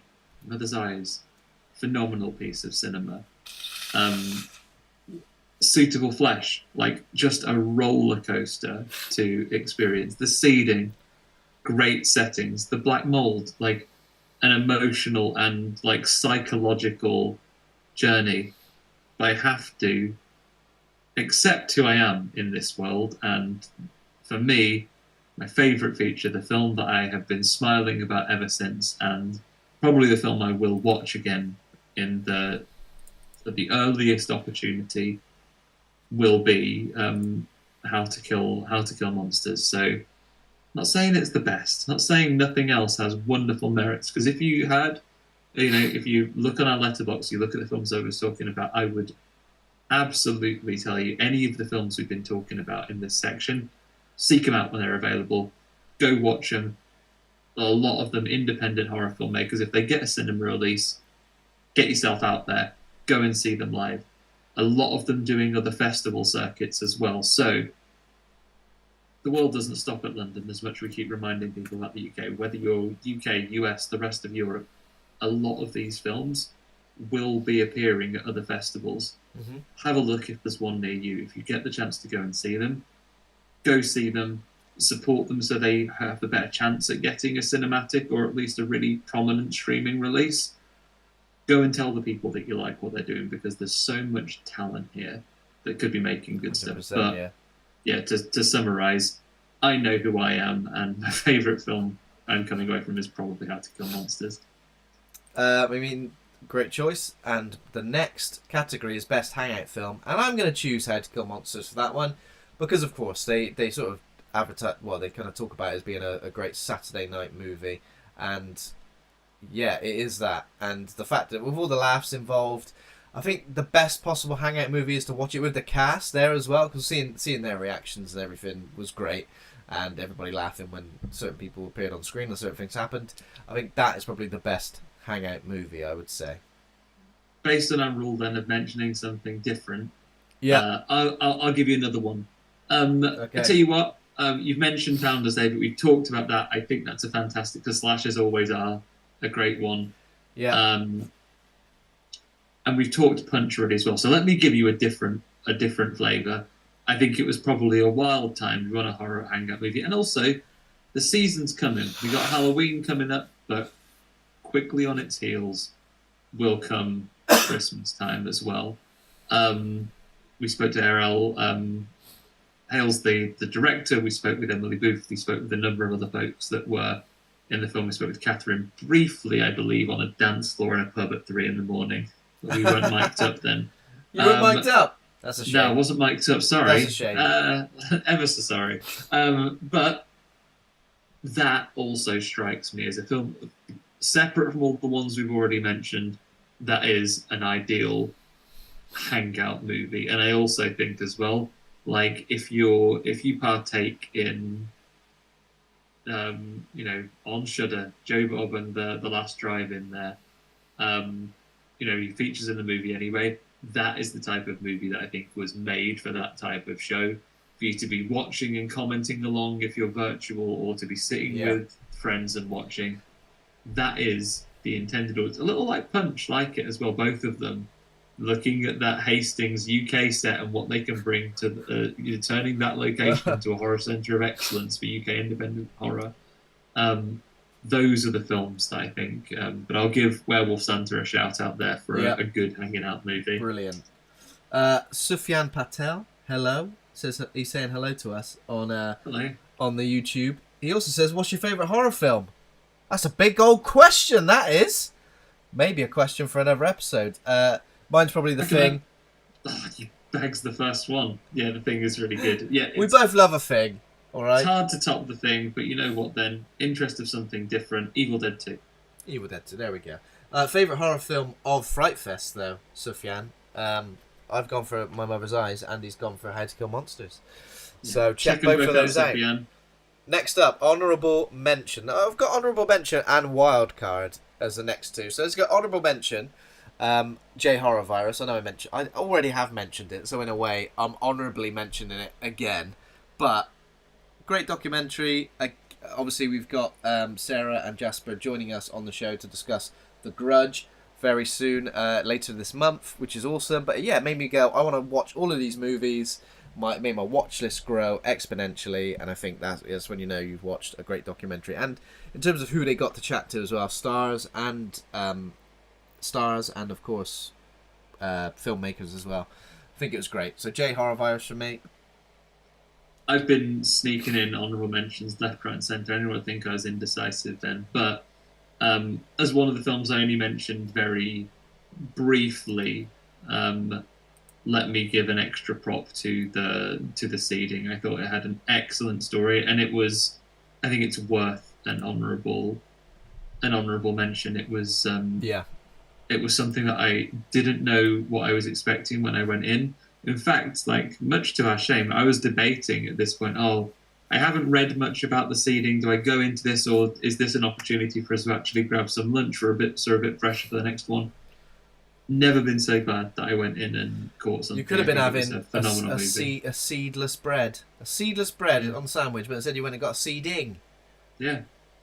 Which is lovely. Best seeding I've had all day. The best seeding you had all day. Wild card. Maybe something a little bit that you weren't expecting to enjoy, or you weren't expecting to even watch, but you did.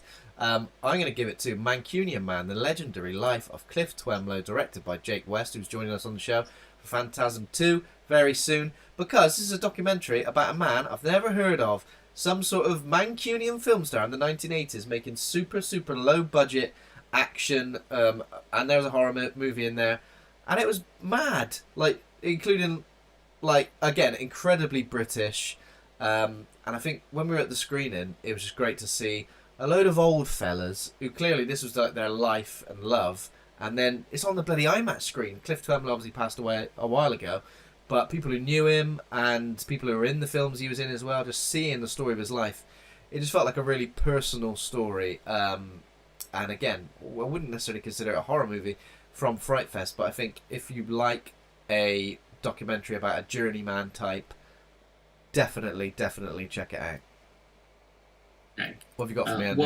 Wildcard mentions. I mean, I think it's probably graduated from just being pure wildcard status. I think as I walked out of Raging Grace, that was a wildcard, because that was not what I was expecting from the festival. It was not what I was expecting from the film. And again, a bit like the seeding, I was, having been to see the seeding, I was like, okay, am I going to take a break now? Am I going to go for one? I went for Raging Grace, and I'm so glad I did, because I didn't know what to expect. I knew nothing about it. And just from the title, Raging Grace, were you just thinking, someone called Grace goes on a rager, gets vengeance on people for doing something? Yeah, and it wasn't that at all. And it's not traditional genre cinema. I'm so glad they picked it. But because we spoke so much about how high that ended up in our esteems, I want to give some focus elsewhere for the wild card. So my wild card pick is going to be the midnight movie we caught on the Saturday, and talk about transmission a little bit. Okay. And I think it's worth paying attention to transmission. So Mike Hurst, we spoke to him after it had run, and I think a phenomenal just bit of insight to his life as a filmmaker, someone who is making who very successful director. He picks up jobs. He's working for IPs and franchises, and he's been given so much direction and work for hire almost, in which it's being said, we want you to do this. These are the beats we want you to hit. Go away and write it, and then come away and direct it for us for, you know, your sci-fi channels and the like as well.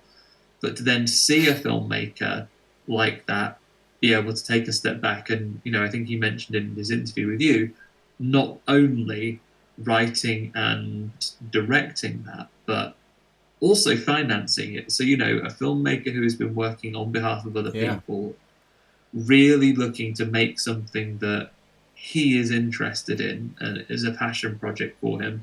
And, you know, again, the experience of being at the showcase we were at, the director of this film was sat with one seat in between us, between you and him, right? Then there was like your seat, and then there was a gap, and then your director is sitting right there.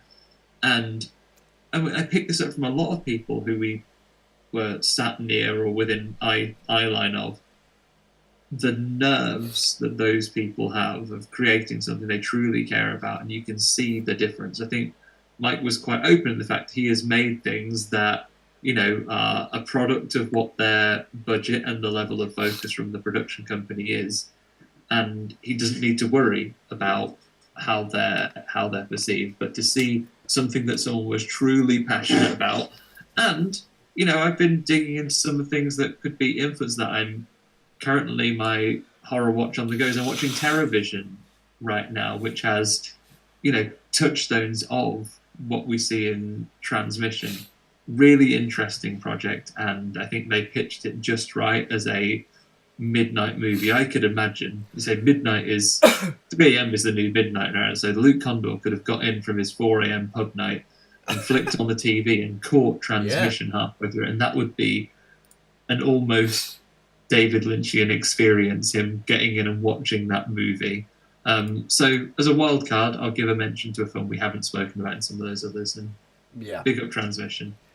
Okay, next film we missed that perhaps we would like to check out now. Obviously, we did miss I Am Monsters, but I've seen it now. So obviously doing my interview with Nicholas Vince, looking forward to doing that. But yeah, there were a few. It Lives Inside, for me, was definitely one where I want to check that out, and I will. I think it's getting a cinema release in October. Haunted Ulster Live is another one I wanted to check out. Home Sweet Home, I think you told me about.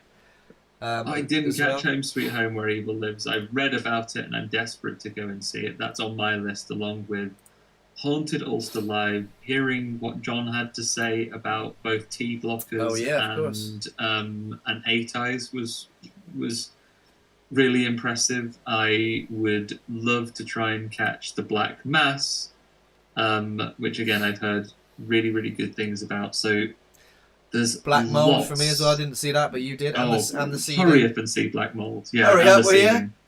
If you could. Let me just have a look at my watch list, Ben, and see if there's anything else that I'm really keen to catch sooner rather than later. The More I heard good things about. I would really love to catch that one. We'll have to watch as many as we can. Those are the main ones, because I would have loved. You know, I could have spent another week there and tried to catch everything, but those ones I just mentioned are all ones that I think would like to see as soon as possible. Yeah. As soon as the opportunity presents itself. As soon as the opportunity presents itself, definitely. And the final one is Biggest Surprise. Now, I would say easily, for me, that Raging Grace is probably the biggest surprise. And the reason I say that is because I knew next to nothing about it. And coming out of it, I was like, not just pleasantly surprised, like very, very affected by it. So incredibly affected and into that. I would say probably the best one for me, biggest surprise. Apart from that, you know, maybe Punch, because I felt like I knew what I was getting into. Like, Seaside Slasher, I can kind of know what I'm going to expect. didn't expect to enjoy it half as much as I did, and in terms of the cast, I think everybody was great. Some decent reveals as well.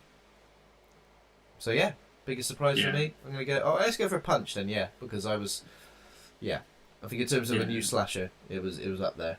Yeah, I don't want to at risk of, like, while trying to back off to not be repetitive, I don't want to undersell how surprised I was by Raging Grace. So we'll say it like I was incredibly surprised by that. But in order to get a mix of it up, I will also talk a little bit about maybe suitable flesh for biggest surprise as well. And again, that might partially be down to being the first film we saw on that enormous screen and just the sensory output of it. But also, you know what? There's other surprises to be had here. Like Heather Graham's performance. Like, I think as maybe one of the better known names in there as well, that was not a performance I thought I would see from definitely from Heather Graham. It was a really wild time, and also like a lot more, you know, for something that's based on an H.P. Lovecraft story, I think phenomenally adapted to make it feel contemporary as well. So let's call that as another surprise. I felt like that was one of the films I could go in having expectations with, and then they were absolutely turned on the head and surpassed. Turned on their arse. Okay, there we go. That is it. That's our FrightFest Awards. We will probably put something out on socials to list everything that we've done, just in case anybody misses that. But yeah, I guess we should move on because we've still got a couple of bits to cover before we round out episode 300, the live episode, live stream. How exciting! Extravaganza. Yeah. It's definitely an extravaganza. So what are you been able to like get rid of a few tabs as we've gone through this, Ben? So you're not still got so many running.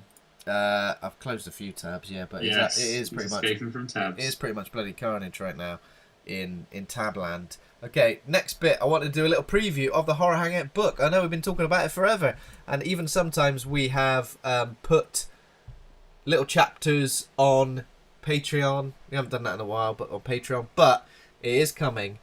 The progress is being made, but I thought I'd just give everybody a little bit of a look at the layout of it and how it's going to look in comparison to our episodes, of course. Now, we've got a little bit of a write-up on the movie. We've got all the standard facts of the movie, taglines, scores, everything that we would usually do. But also we've picked out, obviously got some images, we've got some did you know facts, we've picked out some nice little parts of that text to highlight it. But yeah, I'll just give you a little bit of a rundown of some of the pages and some of the movies we've covered so far. Currently, not entirely sure when this is going to be finished. I thought I'd share it as an extra special little thing for episode 300, just because I want everybody to know that it is happening. We do want to publish it eventually, just alongside the podcast and everything else we do, especially FrightFest.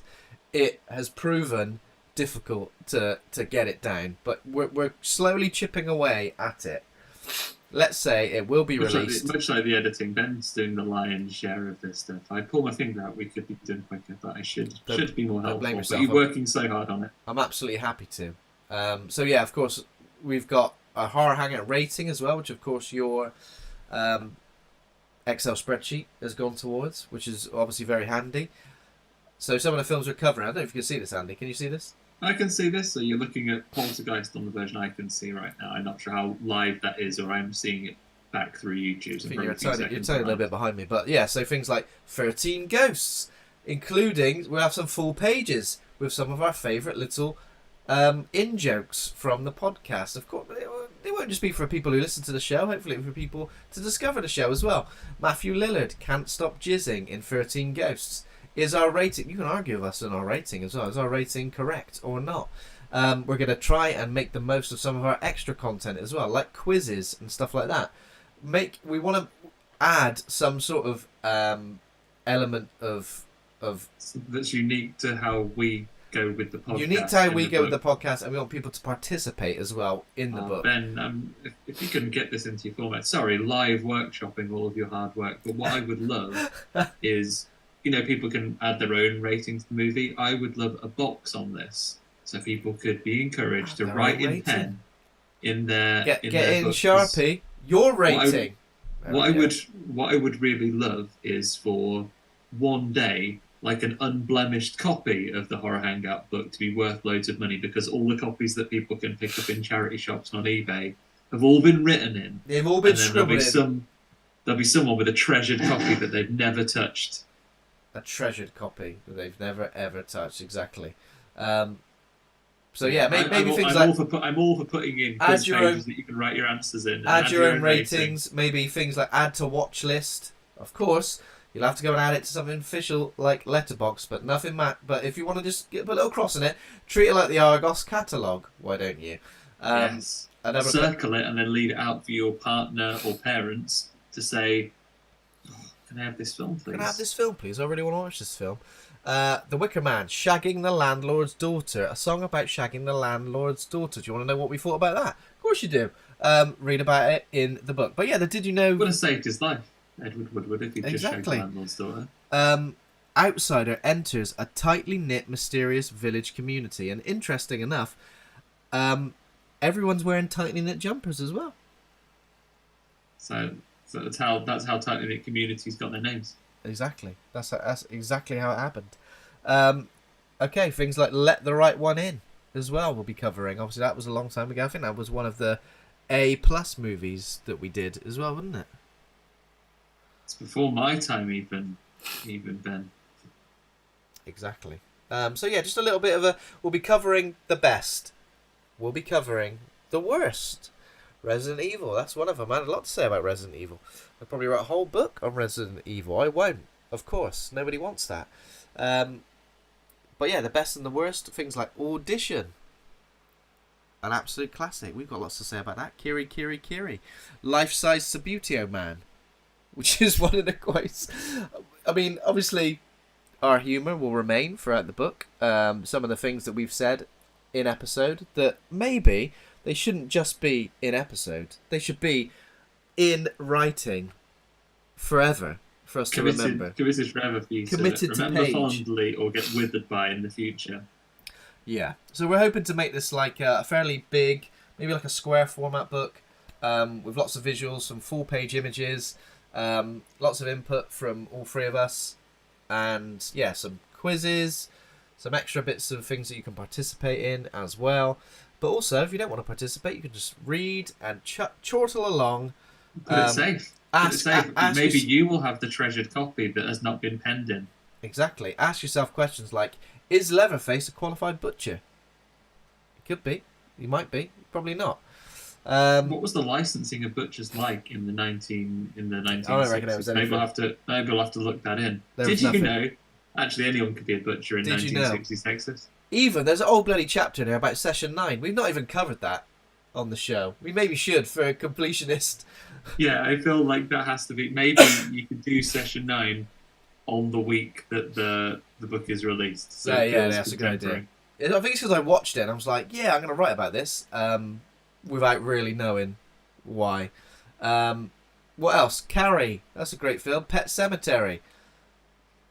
We all want to know what we think about that. Kill List. Enjoyed writing that chapter. That's one of the first chapters written for the book as well. Kill List.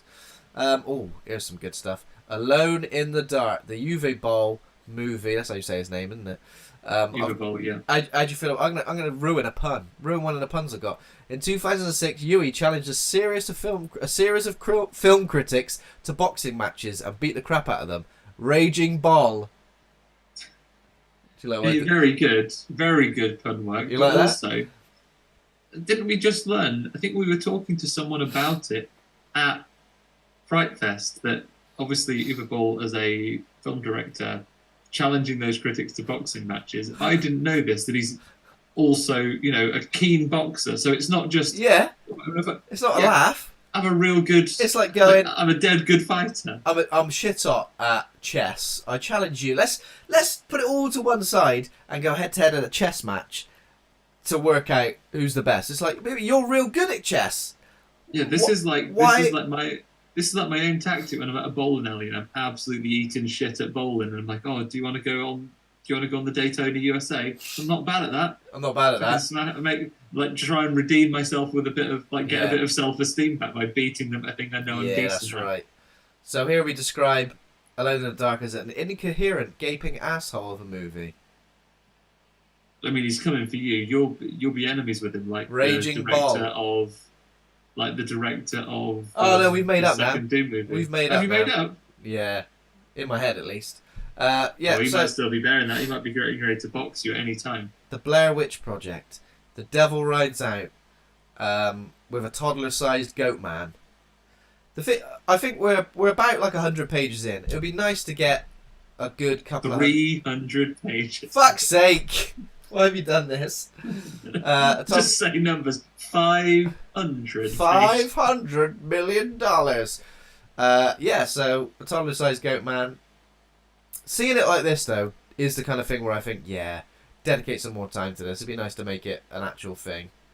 I know we've been harping on about it for ages and ages, but it's just one of those extra things alongside the podcast, which is a lot of work in itself.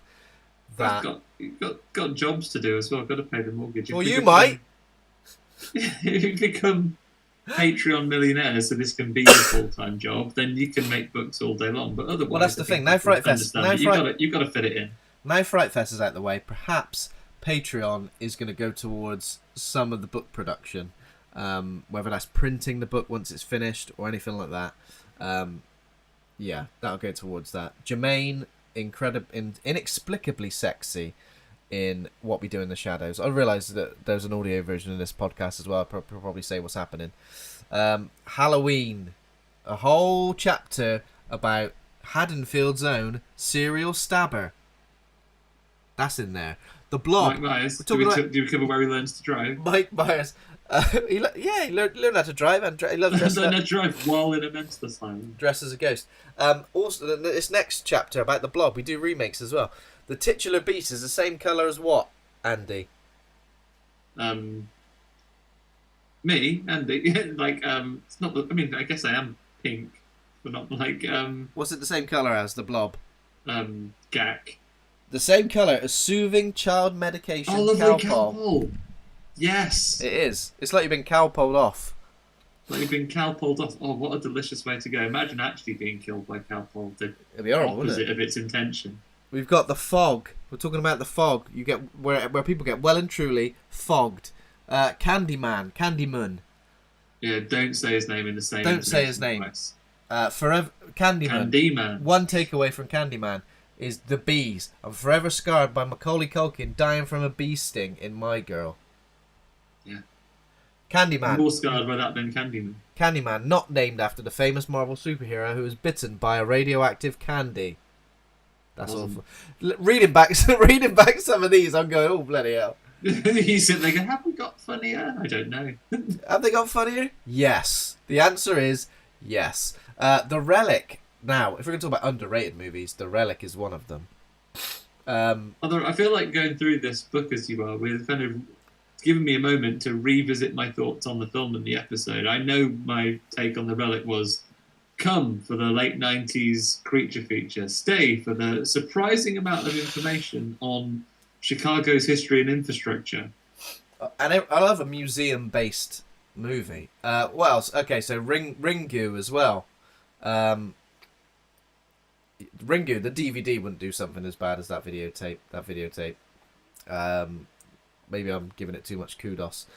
So yeah, I'm just thinking this, man. We're rattling through there, and I know one of the last guests on the live stream you shouted out was friend of the show and former guest when we spoke about some ape films. Ben Schaefer's on there. Have you got a page for Congo? There's no page for Congo yet. Sort it out. Come on. Yet. Okay. Yet. That should be chapter 1.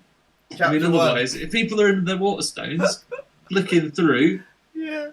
How do we know we're going to get them onto page 2 if the first one they see when they open isn't 90s horror, sci-fi, action, family, classic, adventure film, also horror, Congo?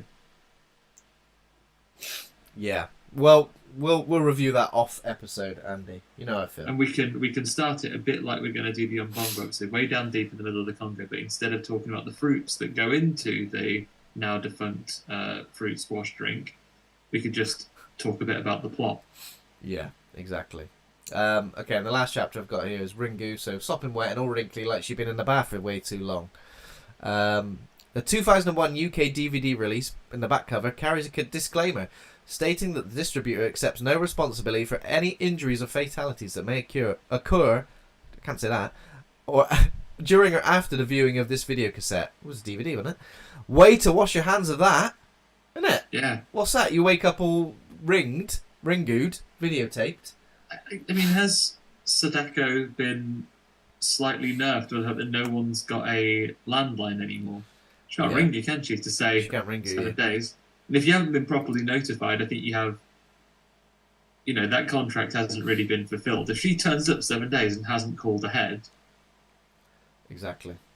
It's like the landlord coming. Inspection, you'd say, get to fuck me. Shaggy and the landlord's daughter. Okay, so that's a good look at the book. Nearly 100 pages. We're going to keep working on it. 400 to go. If there are any particular films that we've covered or any particular episodes that we've done where you think that's going to make a cracking book chapter, please let us know. Would you like Ben to do a whole pronunciation guide into how to not fuck up saying FrightFest and accidentally saying FlightFest? Just FlightFest crossed out and then say FrightFest. That's how you do it. Little tick. FlightFest. The last bit, Andy, which is the Roulette Randomiser. But the wheel of questions. Here's the thing. Let's make this quick. Let's make this a fairly quick fire thing, okay? So just answer. It's a question / theme. So the theme may be like a certain type of monster or enemy from a movie, a country of distribution, an actor, a score, a kill, not best, a twist, favorite. an icon, favorite, all favorites.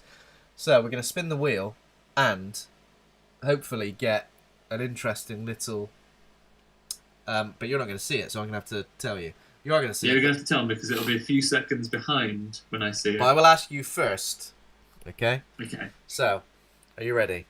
I'm ready. Spin the wheel, the Roulette Randomiser Wheel of Horror Hangout. Here we go. The first topic is remake. Andy, what is your favourite horror remake? Oh, favourite horror remake. I'm not going to be a wanker and say The Thing because, let's face it, it's old enough. My favourite horror remake is The Blob. Of course it's The Blob. Blob, Cowpot Man himself. The Thing and The Fly would be good choices, but yeah, old enough, of course. They're wanky answers. Do it properly. Dawn of the Dead. Oh, go on 2004. Zack Snyder himself. Zack Snyder's Dawn of the Dead. A visceral, terrifying, bloody zombie film. Still scares me. And you imagine possessing his wife's body in a film that we just saw. Exactly. Okay, I'm spinning again, Andy. Spinning the wheel. The wheel of randomizer roulette. Favorite kill. Welcome to prime time, bitch. Welcome to primetime, bitch. Or the basketball in Deadly Friend. The basketball and Deadly Friend is a fantastic, fantastic choice. I'm going to go for Samuel L. Jackson and Deep Blue Sea. Out of nowhere, snatched right up, ripped back into the sea. You didn't expect it. He's a major star in the movie. Dead. Slapped Gone. by a shark. Also, what was that movie with the killer bear where he like smashed someone in a... Prophecy, where he bashes that boy in the sleeping bag to dust. Absolutely fantastic. Fucking Custard's in that little sleeping bag. Custard's the shite out of him. Punched a custard by a mutant bear. I'm spinning again. We've got twist. I mean, you literally cannot compare. It's Saw, isn't it? The twist is Saw because A, nobody saw it coming. B, the score is banging. C, Live and Let Die, banging on there. C, it's the only good Saw film, and it's a great end. That's what about Lena Klammer, the orphan? She wasn't an orphan all the time. God, She was a bad old burglar. What about Sleepaway Camp? Sleepaway Camp. Don't even come up with anything She else. wasn't genuinely surprising. Lena Klammer. If we're talking about Sleepaway Camp and you're still, what's Sleepaway Camp? Piss off. Don't Google anything. Go and watch Sleepaway Camp. You ain't going to see that coming. And we saw Felicia Rose at FrightFest on the screen, of course, not in real life. I'm spinning again. We've got a cameo the best cameo. I know what it is. For me. Go on. Linda Blair in Scream 2. Just as a reporter. Just thought it was good. Mates with Wes Craven, apparently. It's one of those where when you watch it as a kid or younger, you obviously don't know. But as you're older and you become more attuned to these things and more of a horror expert, you see Linda Blair and you go, holy shit balls, that's Linda Blair right there. Oh, now you've got me with cameos. I feel it requires a little bit more There are thought. probably absolutely loads of absolutely amazing ones. Have a little think, Andy. Let's see if I can't. Were there any? Oh, you know what? I might kick myself and come up with more later, but I know it was only a little audio bit of a cameo, but especially with the clarification later that it was meant to be the character, little bit of Bruce Campbell / Ash Williams appearing in Evil Dead Rise in a very subtle role. I love the connectivity. Subtle role. It was just like on a recording, wasn't it? Yeah. Good shit. Good shit. I'm spinning again. We've got before 400. Film to cover before 400. What you got for me? Society. I've been having yeah. some heavy recommendations for Society recently. So, Society, Shakma, Dunstan checks in. I think some more sequels. I think Friday the 13th, where Jason's got a bloody actual hockey mask on. I think let's keep doing Nightmare on Elm Street movies and get more and more interesting guests in for them. Cause I reckon we could finish Nightmare on Elm Street before 400. We probably could, yeah. Let's watch some bad ones as well. Let's watch some real bad, shitty 80s movies as well. As many as possible. Ones I've never seen before. And that's something I do like day to day. But also, after watching the J-Horror Virus, loads of J-Horror movies that I think would be great to cover. I'm spinning again, Andy. Keep spinning. I love this. I love this random roulette wheel. I like it. Maybe we should bring it into something. Twist. Have we done that? Yeah, you've done twist. Behave yourself, spinner. I didn't think the spinner would go back to old ones as well. I'm very angry about that. Oh, animal. I know it is. It's animal. It's big, bad, terrifying Cujo. One of the best single location horror movies. I love the picture of a man in a Cujo costume dancing with, like, doing a can with Dee Wallace and maybe someone else, the director. Amazing.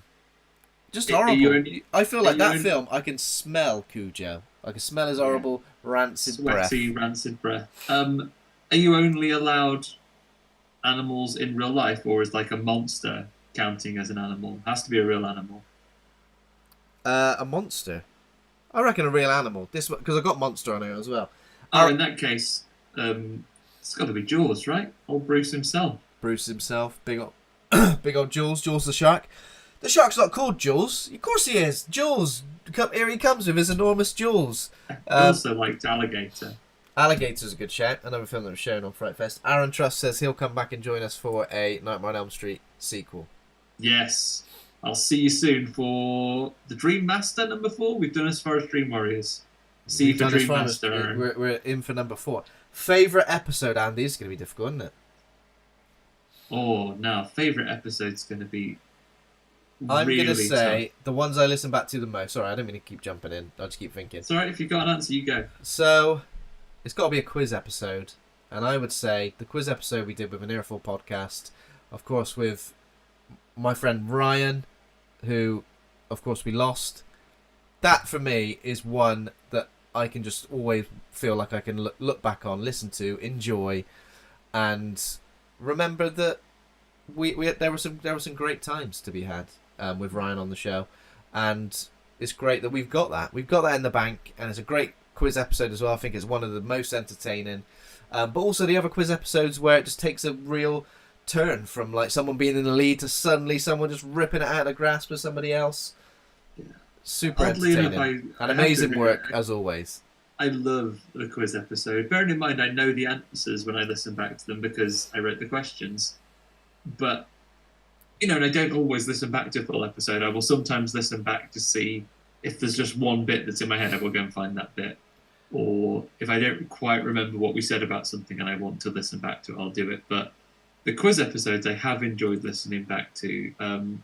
Your one against a nice Chianti where it was coming up to Christmas during lockdown. So we were all locked in the house at the time. Couldn't really go and see other people. And in the nicest possible way, not making fun of you, Ben, I'm laughing with you, not at you. You were so fucked up by the end of the 2 bottles of red wine. It wasn't just that. It was Christmas the fact that I fucked up, and then it was a Resident Evil question, which I thought was like a trick question. Right, I'm gonna show you, mate. And you literally fell off camera. So that was brilliant. The ones with the Earful podcast. I really like the quiz episode we did with the guys from They're Queer as well. The picture round in that one and the Earful ones. Listening back to those ones were so much fun. Regular episode, you've conjured his name, so he's in my head. When we had Aaron and Video Store Kev on to talk about Night of the Creeps. Yep.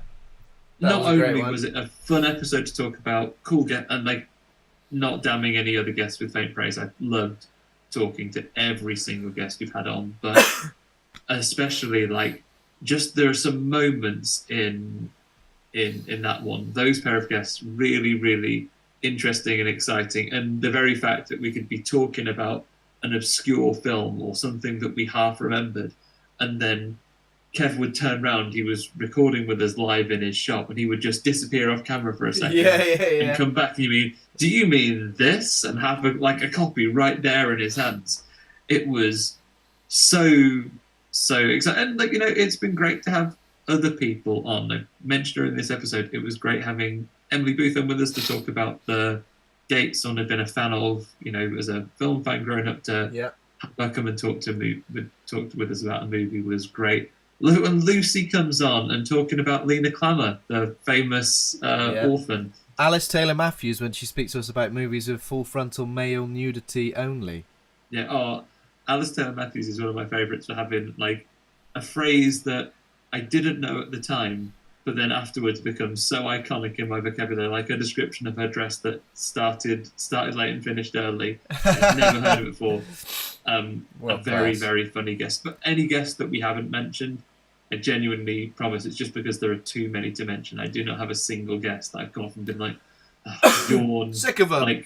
Really funny. I mean, the guys at Every Movie Ever podcast who we had on as well with Killer Clowns. Killer Clowns. Really, really funny. That's what gives it for me. You talked about it at the top, Ben, and this, it's so great, and it's been really cool that there have been people coming to talk to us about it and join in. And I guess to a degree it shows that people do this, and I would turn up if it was just me talking to you into a void every week, but because it's fun. And the people we met do are that sometimes. fantastic. Okay, I've spun again, Andy. We've got vampire. Favourite vampire? Who's the horrible Blumen from Salem's Lot? He's the nastiest vampire, I think. Yeah. You're trying to bang your heads together, wasn't he? What's his bloody name? Oh, Barlow? Barlow, that's it, yeah. Carl Barlow. Fred Barlow. He is horrible. He's probably Fred Barlow.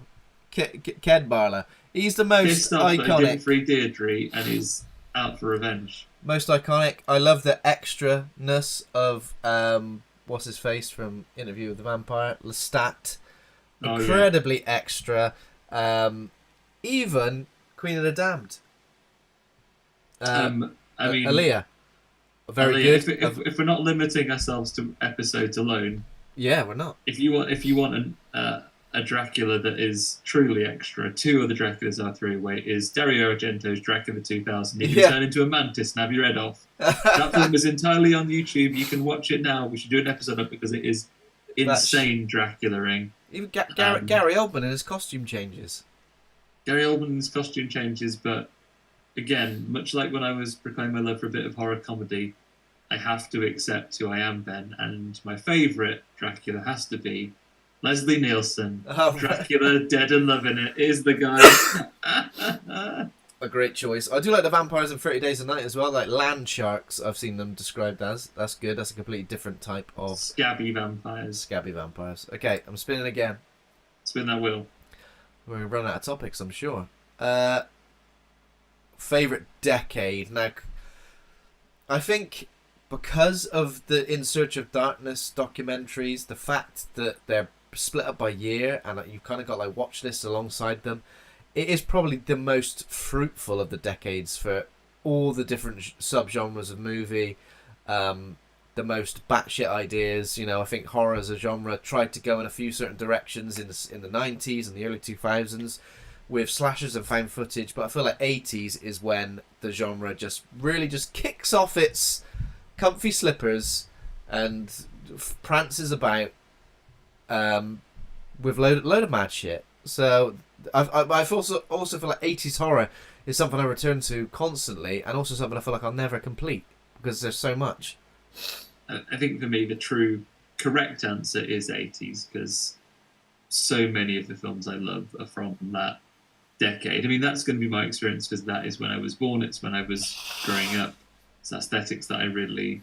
And like, you know, 80s sees a great revival in more modern horror films that use those vibes and so on. But, you know what, I'm going to throw out there, and I'm probably at the cusp of it, because some of these will be 2018 onwards, and obviously we lost a couple of years in the early 20s, but the modern era has some fantastic stuff coming out. I don't want to undersell it. Like, 80s has my heart once and for all and forever, but the modern era of films, the last decade, you've got incredible new horror creators that are they're not so new anymore, but you know, you get films like Get Out, and you get films like Us, and you get films like Talk to Me. We get some great independent or lesser known stuff that I really, really enjoyed, like Revealer, like The Origin that I saw at Dunded this year. Great, incredible films that are coming up. The 10s and 20s, I think, will be living in the memory of a lot of horror fans in the future. Right now, there is that recency bias, which I think, oddly enough, might see people do them down and say, oh, I'm not going to list this as my greatest decade of horror films. But they'll have their time. You mark my words. They sure will. They sure will. Right, I'm spinning again. I don't know how many we got left now. Cameo. We've already done that. Do you like the fact that the wheel is pink and green as well, Andy? I love it. Excellent design. I purposely went to find one where you could edit the colours because I knew I wanted it to be. Slasher. Favourite slasher. I mean, Michael Myers, for the fact that we've got such a great original movie, and that the 2018 soft reboot / sequel was also awesome. I feel like that's two ones that are right up there. Ghostface was kind of like always my favourite because I love the fact that it was just like a regular dude. However, I think as time's gone on, especially with the last two movies, I feel like they suffer the most when they get a reveal. So I prefer a slasher who is a faceless slasher. Somebody we don't know what rhyme or reason they're killing for. And, you know, Halloween Kills and Halloween Ends were pretty disappointing. But I think in terms of an iconic look, the old boiler suit and Captain Kirk mask is terrifying. And Slow Walk, I think those are all really key ingredients to a great slasher. So it's got to be Mickey Myers for me. Michael Myers, Mike Myers, So, Jason, I gotta love Jason, the big guy, like creative kills time after time.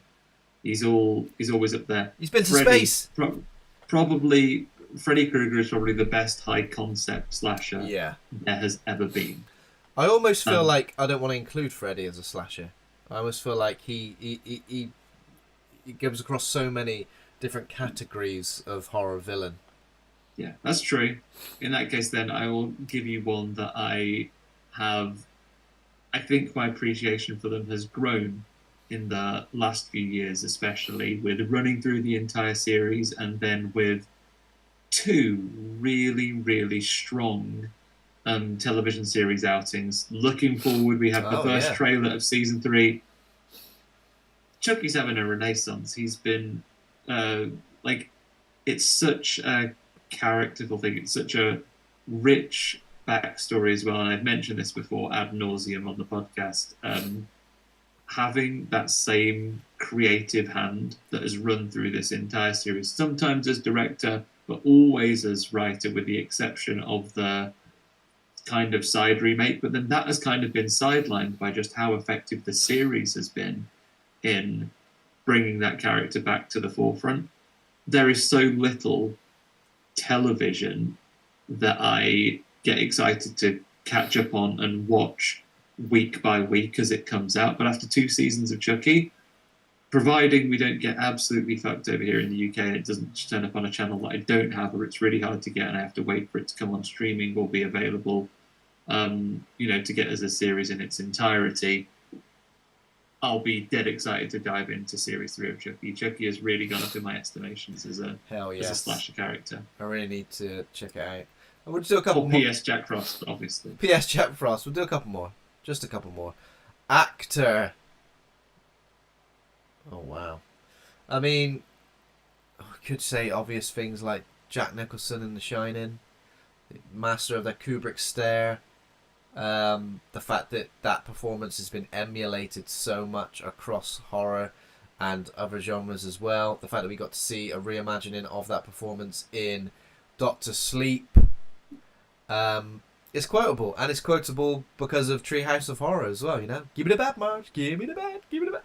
I mean, I'm always saying that all the time when someone's coming at me with a bat. So, actor, yes. I mean, Jamie Lee Curtis as well, because of one of the definitive final girl scream queens. Loved her performance in Halloween 2018. I think that should have been her final hurrah as the character. She should have killed Michael Myers then and there, and put him in the wood chipper or whatever it was, the mulcher. Yeah, but the metal chipper. The fact that she had her house set up with all these mannequins and locked him in the basement on fire, all 3 generations of Strodes together, united. That for me was the true ending. It should have been. Yeah. So Jamie Lee Curtis, is that your final? Is Jamie Lee Curtis? That's my final answer. Aaron Trust saying Tom Atkins. Oh, Aaron, you've stolen my answer. Is that really your answer? Is that really your answer? Oh my god, I can't believe it. Tom Atkins was good. What an icon of horror. Yeah. You could award it. Night of the Creeps could have been lost. The Real could have been lost, and Tom Atkins would become one of my favourite horror actors for Season of the Witch alone. Oh yeah, that final shot in Season of the Witch. My god, I felt it. And he looks great, I saw a picture of him recently at 80 years old, and he doesn't look 80. He looks like Tom Atkins, just, a bit older in HD. Tom Atkins. And you know what? We saw her, up on screen at FrightFest. Barbara Crampton, a fantastic answer. Yeah, I mean, that's an icon. Those are my guys. An icon, and somebody that has got that sex appeal as well. That's incredibly important in some of the roles she portrays. And it's like 2023, Andy. And I don't know about you, but watching her in Suitable Flesh, I feel like the sex appeal was on the same level as stuff like From Beyond and Reanimator. Yeah, some things never change, like Tupac always said. It is. It's true. One more spin. One more? 2 more spins. One more? Twist. You've already done that. Many as you want, Ben. Do you want one more spin or 2 more spins? Keep spinning that forever, Ben. Forever. I'm going to run out of official content. So it's come up as director, but score is next to it. So let's do these 2 as the next 2. Director, John Carpenter, without a shadow of a doubt. And you could put score as pretty much anything he's ever put his hand to. So you've combined the answers. I've combined the answers there. Johnny C all the way. I think John Carpenter's a hard one to tell. Disasterpiece score for It Follows is great. John Murphy's score for 28 Days Later is fantastic as well. It's all guitar based, which I think is great, because obviously in horror it's either orchestral or synths in the 80s, but I think the fact that this score is all guitar based, I just love everything he does with it. It's incredibly simple but effective. In terms of my favourite, Ennio Morricone, the Thing score as well. Well, they're all coming out, but I think John Carpenter is without a doubt the godfather of that genre, and I don't think, in terms of a filmography, I don't think anything comes comes close. Okay. So, I mean, I'm going to really, like, not being a music man quite as much as you have been, I'm really going to struggle with composing. And it's really hard to beat a John Carpenter one as well. When it comes to director, let's give another a different style of filmmaker a little shout here, and a film I think it's worth bringing up because I said that I forgot this when we were talking about films that I would love to see on before we get to 400. Frank Henenlotter, films like Frank Henenlotter. Oh my god! Like such a style. Didn't Stephen Christopher in the filmmaking. Facebook group recently suggest we did Brain Damage? Yes, Stephen Christopher recently suggested we do Brain Damage. We can do two things. I'm up for that one. I know Troy really in the group is really keen that we do The Serpent and the Rainbow as well. Yeah, I've got some of the suggestions here actually for. Sorry, for the Burn. last I've bit. used it early. That's all right. That's all good. Yeah, when it comes to composer as well, you can check me on my musical knowledge here, Ben. But is it Disasterpiece that do It Follows? Yeah, I said that as well. Yeah, Disasterpiece. Yeah, Disasterpiece was It Follows, and I really enjoyed the music of that movie. But then, otherwise, less the orchestral music and more just for absolute banger of a soundtrack. Let me bring up my playlist on Spotify, my horror movie bangers that I have on there. And I'll tell you some Aaron Truss also says Franz Waxman for Bride of Frankenstein as a suggestion. And I've got another one as well. John Williams for Jules. Of course. Did that with 2 bloody notes. I mean, it couldn't be simpler, could it? And the fact that like we watched Jules 2 and that was... The Jules theme wasn't there, was it? Yeah, it's in there still. Is it in there still? Yeah. It's not as prominent, is it? Like, it just needs to be a bit more prominent, I think. The things I wanted to call out when we're talking about original songs for these movies as well by things. Let me call out Dream a couple Warriors. that Dream Warriors, obviously by Dokken, but go back a little bit to Nightmare on Elm Street 2. Touch Me in brackets all night long, the 7-inch mix by Kathy Dennis, obviously. Tonight in brackets or Make Love Till We Die by SSQ from, of course, Return of the Living Dead, one of my absolute favourites. Oh yeah, fantastic. Sunglasses at Night by Corey Hart. Are You Ready for Freddy by the Fat Boys from Nightmare on Elm Street 3. The Goblin soundtrack for Suspiria. Absolute stomper. Absolute stomper. I'd love to see that live. Hit to Be Square by Huey Lewis and the News from American Psycho, of course. It, in brackets, is a Monster by Extreme, of course, your favourite film where people turn into cats, Ben. Sleepwalkers. Sleepwalkers, that's the best one. Goodbye Osses by Q Lazarus. Alice Cooper, is it Man Behind the Mask? The one where the Devil's Kid lives in the mirror dimension. Yeah. Prince of Darkness, that's what it's called. Oh, okay. When he smashes the guy with the bike. Dark Riff Horror have said hello to us. They also say Tom Atkins is the GOAT. You can't beat Tom Atkins, come on. We agree with you there. Okay, so I think that's a good place to end, isn't it? Director and score. I think that's a nice solid one. Oh wait, there's one here as well. Icon. That might be a better place to add. Horror Icon. Now, after watching the Robert Englund documentary, like it really did just hammer home. And obviously I watched the Never Sleep Again documentary about Nightmare on Elm Street as well. All the hours of that. It really did just hammer home like how much he did with that role, and it could have been so different with a different actor in it. It is iconic. Willis Rager on Instagram says Michael Myers. Yeah, I think what I'm doing is rather than saying a character's an icon, I'm talking the man behind the mask, if you like. So Robert Englund for me, I think, is. I mean, there was another one here which is like sort of like Dream Interview, and Dream Interviewee probably would be Robert Englund, I think, because Nightmare on Elm Street was something that I never really grew up watching, and I think I've told you this before. Like I kind of steered clear of it for some reason. I don't know why. It wasn't because I was like scared. Grow up. It was it was something like, I don't know, just something about it didn't appeal to me. So discovering these films later in life, as kind of that nostalgia isn't there, and I still appreciate them as much as I do. Maybe Neve Campbell as well, because that was one of the first slasher films that I saw, and that was my first exposure to a final girl. Oh, so is that Icon and Interview, or both? I mean, mine was Icon, and I added Interview in there as well, but Icon, I think, is what we're ending on. Would you be? I mean, if you've mentioned her as an icon now, if you bumped into Neve Campbell at FrightFest, if she inevitably returns from the Scream movie at FrightFest, would you have said, "Oh, Ben, grab her for a quick chat"? Would you brick it, or do you reckon you'd be brave? I reckon I'd be brave. Barbara Crampton, I might brick it. Yeah. Yeah, I just turn into a puddle of mush. I'd definitely say something that would wither me as well. Here, Barbara! Yeah, you can't. The thing is, you can't even. I don't think you could fictionally make up something that would make you wither, because I think it's like biting your own tongue. If you do it on purpose, you couldn't. Absolutely you couldn't not. do it. We've all been But there. if it's when you say things by accident that you instantly like wither away. Withered. Getting withered.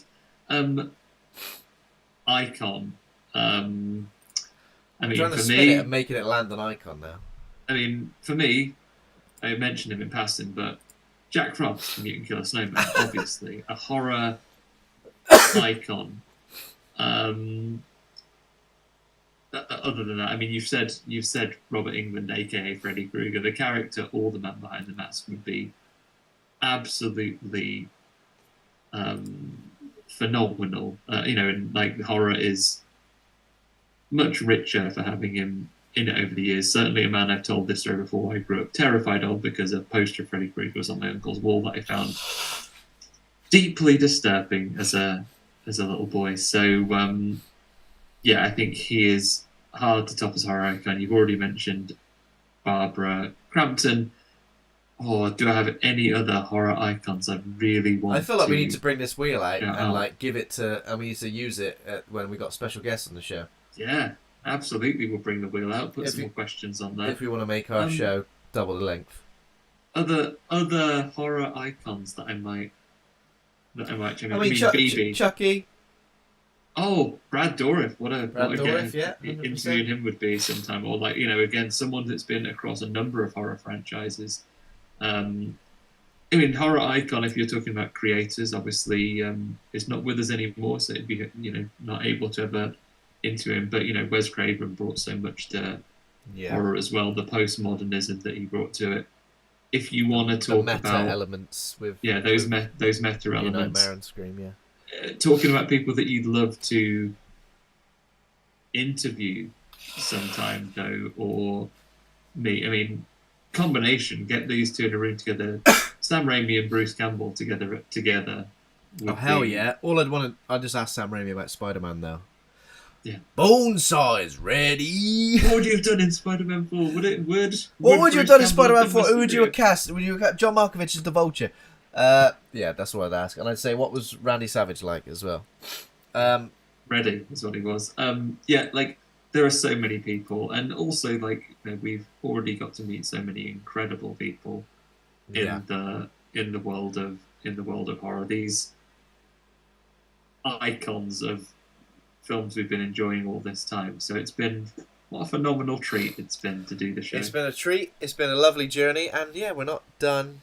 We're not done yet. Weekly episodes from us every bloody Wednesday or thereabouts. I reckon there's at least enough horror movies left for us to at least be carried to the end of this year, right? I thought you were going to say to Minimum. the end of our lives. Possibly that. I feel like we get there. Will we be there 300 episodes time? How will we look? Maybe you would have joined me and Luke with no hair. Probably not. It's not in your genes, is it?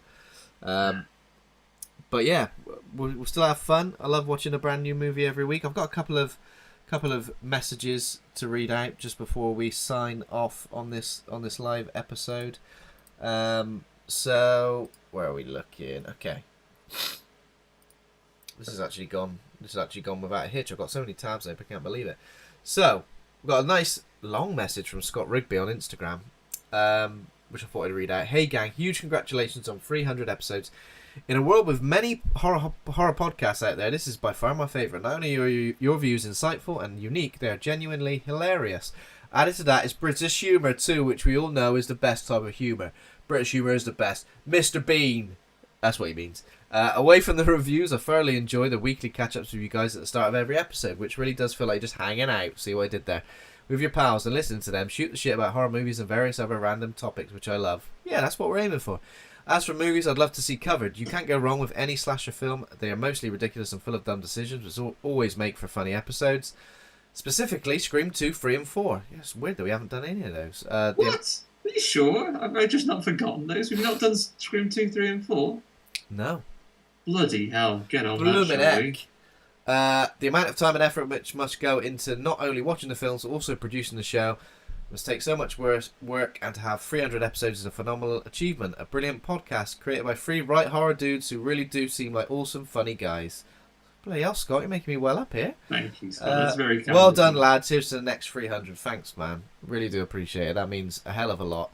And it's stuff like that that makes us want to keep doing it. I mean, we do want to keep doing it because we love horror. We love chatting about horror. And even if it's like one person like you who is affected by it and listens to it and enjoys it like that and thinks of us as awesome, funny guys, it's bloody worth it, isn't it? Not that, you know. No, it's really nice to know that people do enjoy it. As I said at the top, I would do this if it was just a reason that I could get together and chat to my friend about horror movies and occasionally get to meet a new person that I can chat to her about movies about as well. Like, and we've met some wonderful, wonderful people, but hearing that people enjoy listening to it does mean an awful lot. We could have just gone to FrightFest and been surrounded by strangers, but there were so many people that were there that had been on the show that we could just go, oh my god, it's you, or invite people to show. Troy Bursch, obviously a huge supporter of the show. He's been there for a long, long time supporting us, always interacting with our content and commenting on things, which is always appreciated, and inboxing us as well about various things, stuff that he's working on creatively as well, which is always cool. What I always love to hear from Troy, obviously he's always super supportive of the show, but he's always the first to come up with an episode suggestion or like a kind comment, which makes all the difference on a when you're tired and all that stuff. Yeah. But I've also always loved to see, both from Horror Hangout and from the other stories that we both work on as well, like the fiction podcast. If you haven't listened to that, dead good. Did a big special theme this week. I feel very honoured in the fact that I did a special for the other stories this year, and then directly follow me, blowing me out of the water, if I'm incredibly honest, like Benjamin Percy, who works tons for Marvel, is on a series as well. Like, what an honour to be next to a name like that as a writer. Hell yeah. But yeah, back to Troy. He's always commented that, and it's been really exciting to see him as someone who is an amateur content creator himself. He also, he has a regular job like a lot of the rest of us, and in his spare time, he's taken to all of these projects. He's done some practical effects and makeup work that he's shared. He's done some animation work that he's been kind enough to share with us. He's even done some short audio fiction for himself as well. Yeah. Entirely solo, put together and released a couple of episodes. Love hearing from 100%. Troy. What's he saying? So he says The Serpent and the Rainbow and The Believers are two movies you should do. Congratulations on episode 300. That's a lot of horror. It is. Some people will probably have never seen 300 horror movies, let alone done 300 horror movie podcast episodes, not including bonus content, not including things like FrightFest where we did loads. Comment on Instagram is from Maturin1801. Apologies if I butchered your name there, buddy. Your podcast is one of the bright spots of my week. I'd love to hear your review. I'd love to hear you review Inferno by Dario Argento. First of all, amazing. Love hearing from people that it's one of the bright spots of your week. That's almost like incomprehensible, so I appreciate that, and we're glad to hear it. And yeah, we should do more Giallo. We should do more Dario Argento. I think we wanted to put some more on the list after Tenebrae. I am putting Inferno. Get it on the list. On my watch list. I'm putting it on there. It already was on my watch list, but making a note. And Stephen Christopher, who we mentioned already, favourite episode from the past 100. Oh my god, it's Lane Spencer! is mature in 1801. Lane Spencer, proud Patreon. You've been supporting us for a long, long time. Lane Spencer, thank you so much. Hell yes. Thank you. Confused. I can only see your username. I apologise for that. Favourite episode. Sorry, Stephen Christopher, yes. Favourite episode from the past 100. The Faculty. The noughties era of horror. Always fun to hear about. I don't think you covered Troll 2. One of my favourites from childhood. Guess That Would Be a Dream. Angela herself, Felisa Rose. We've got like a point of contact now, right? Yeah, it's coming up. It's one of those things. Like, I would never speak to anyone specifically having time. It's also down to their availability, time zones, and everything like that. If Felisa Rose is ever up for it, I'd love to have her on, and I would do my very, very best, not just ask her loads of, I'm sure, very tedious questions about being on sleepaway camp. I mean, the main question for the character, but hey, Angela, why are you so fucked up? You know, it's flat as a board. Yeah. Judy. Imagine getting her and Judy on what a reunion. It'd be like what Josh Gad does, but for more niche content. And yeah, obviously, Lane Spencer, as we mentioned, if you didn't see at the end of the FrightFest episode, we did say thank you to all of our patrons because they essentially helped everybody who supports us on Patreon, helped us get to FrightFest. And to review everything, and obviously that was... Well, I don't think we would have done it without support from our patrons, so we do really appreciate that, and thank you for your continued support. I know in a world where content is infinite, and and horror podcasts feel like they're infinite, we do appreciate your support, and your loyal listenership as well. And Lane Spencer is from San Diego, and he loves Serpent and the Rainbow too, so... Oh, it's a second vote. It's a second vote for Serpent and Rainbow. We're going to have to get it on the list. And finally, Leslie Carlo, she messaged about our FrightFest episode. Hey guys, listen to the entire FrightFest episode. It was great. Loved the interviews and the movie review. So cool that you are all recognised in the horror film community. Loved the episode and all of your episodes. Perhaps we're only recognised in the horror community because we steamroll our way over to people and say, oh, we're Horror Hangout. Hello, mate. How you doing? I do think there's a lot to be said for the fact that, I mean, because I've seen content that's come out of it, a lot of bigger publications and bigger podcasters, and the reality is that they wouldn't be coming over to talk to us, because why would they? We're not promoting a film over there. But I did see us being able to talk to a lot of people, and I didn't see myself having to fight off other publications about it. I think it's because I have two tough-looking bald men with me. They think, oh, they're going to bounce me. Who were they? Me and Luke were in there. Oh, what? I think it's just imaginary. Mitchell brothers. Yeah, I'm just astral projecting two tough-looking men. Two tough fellers. And as we mentioned it, we're mentioning that, we're like, oh, we're not official film critics. But it's like, I don't know what your credentials need to be official film critics. I would say 300 episodes of podcast material might be good enough credentials now. I don't know. Let's call ourselves that. Yeah, I guess Rotten Tomatoes if you want to verify. If you want. Come on. If you want. If you want, you can join us. Well, there we go. What a time to be alive. What a 300 episode to do. Any final thoughts, Ben? Are you feeling a bit Any final emotional thoughts? I'm feeling a little bit emotional, a little bit overwhelmed. I'm not actually. I'm feeling absolutely sweltering.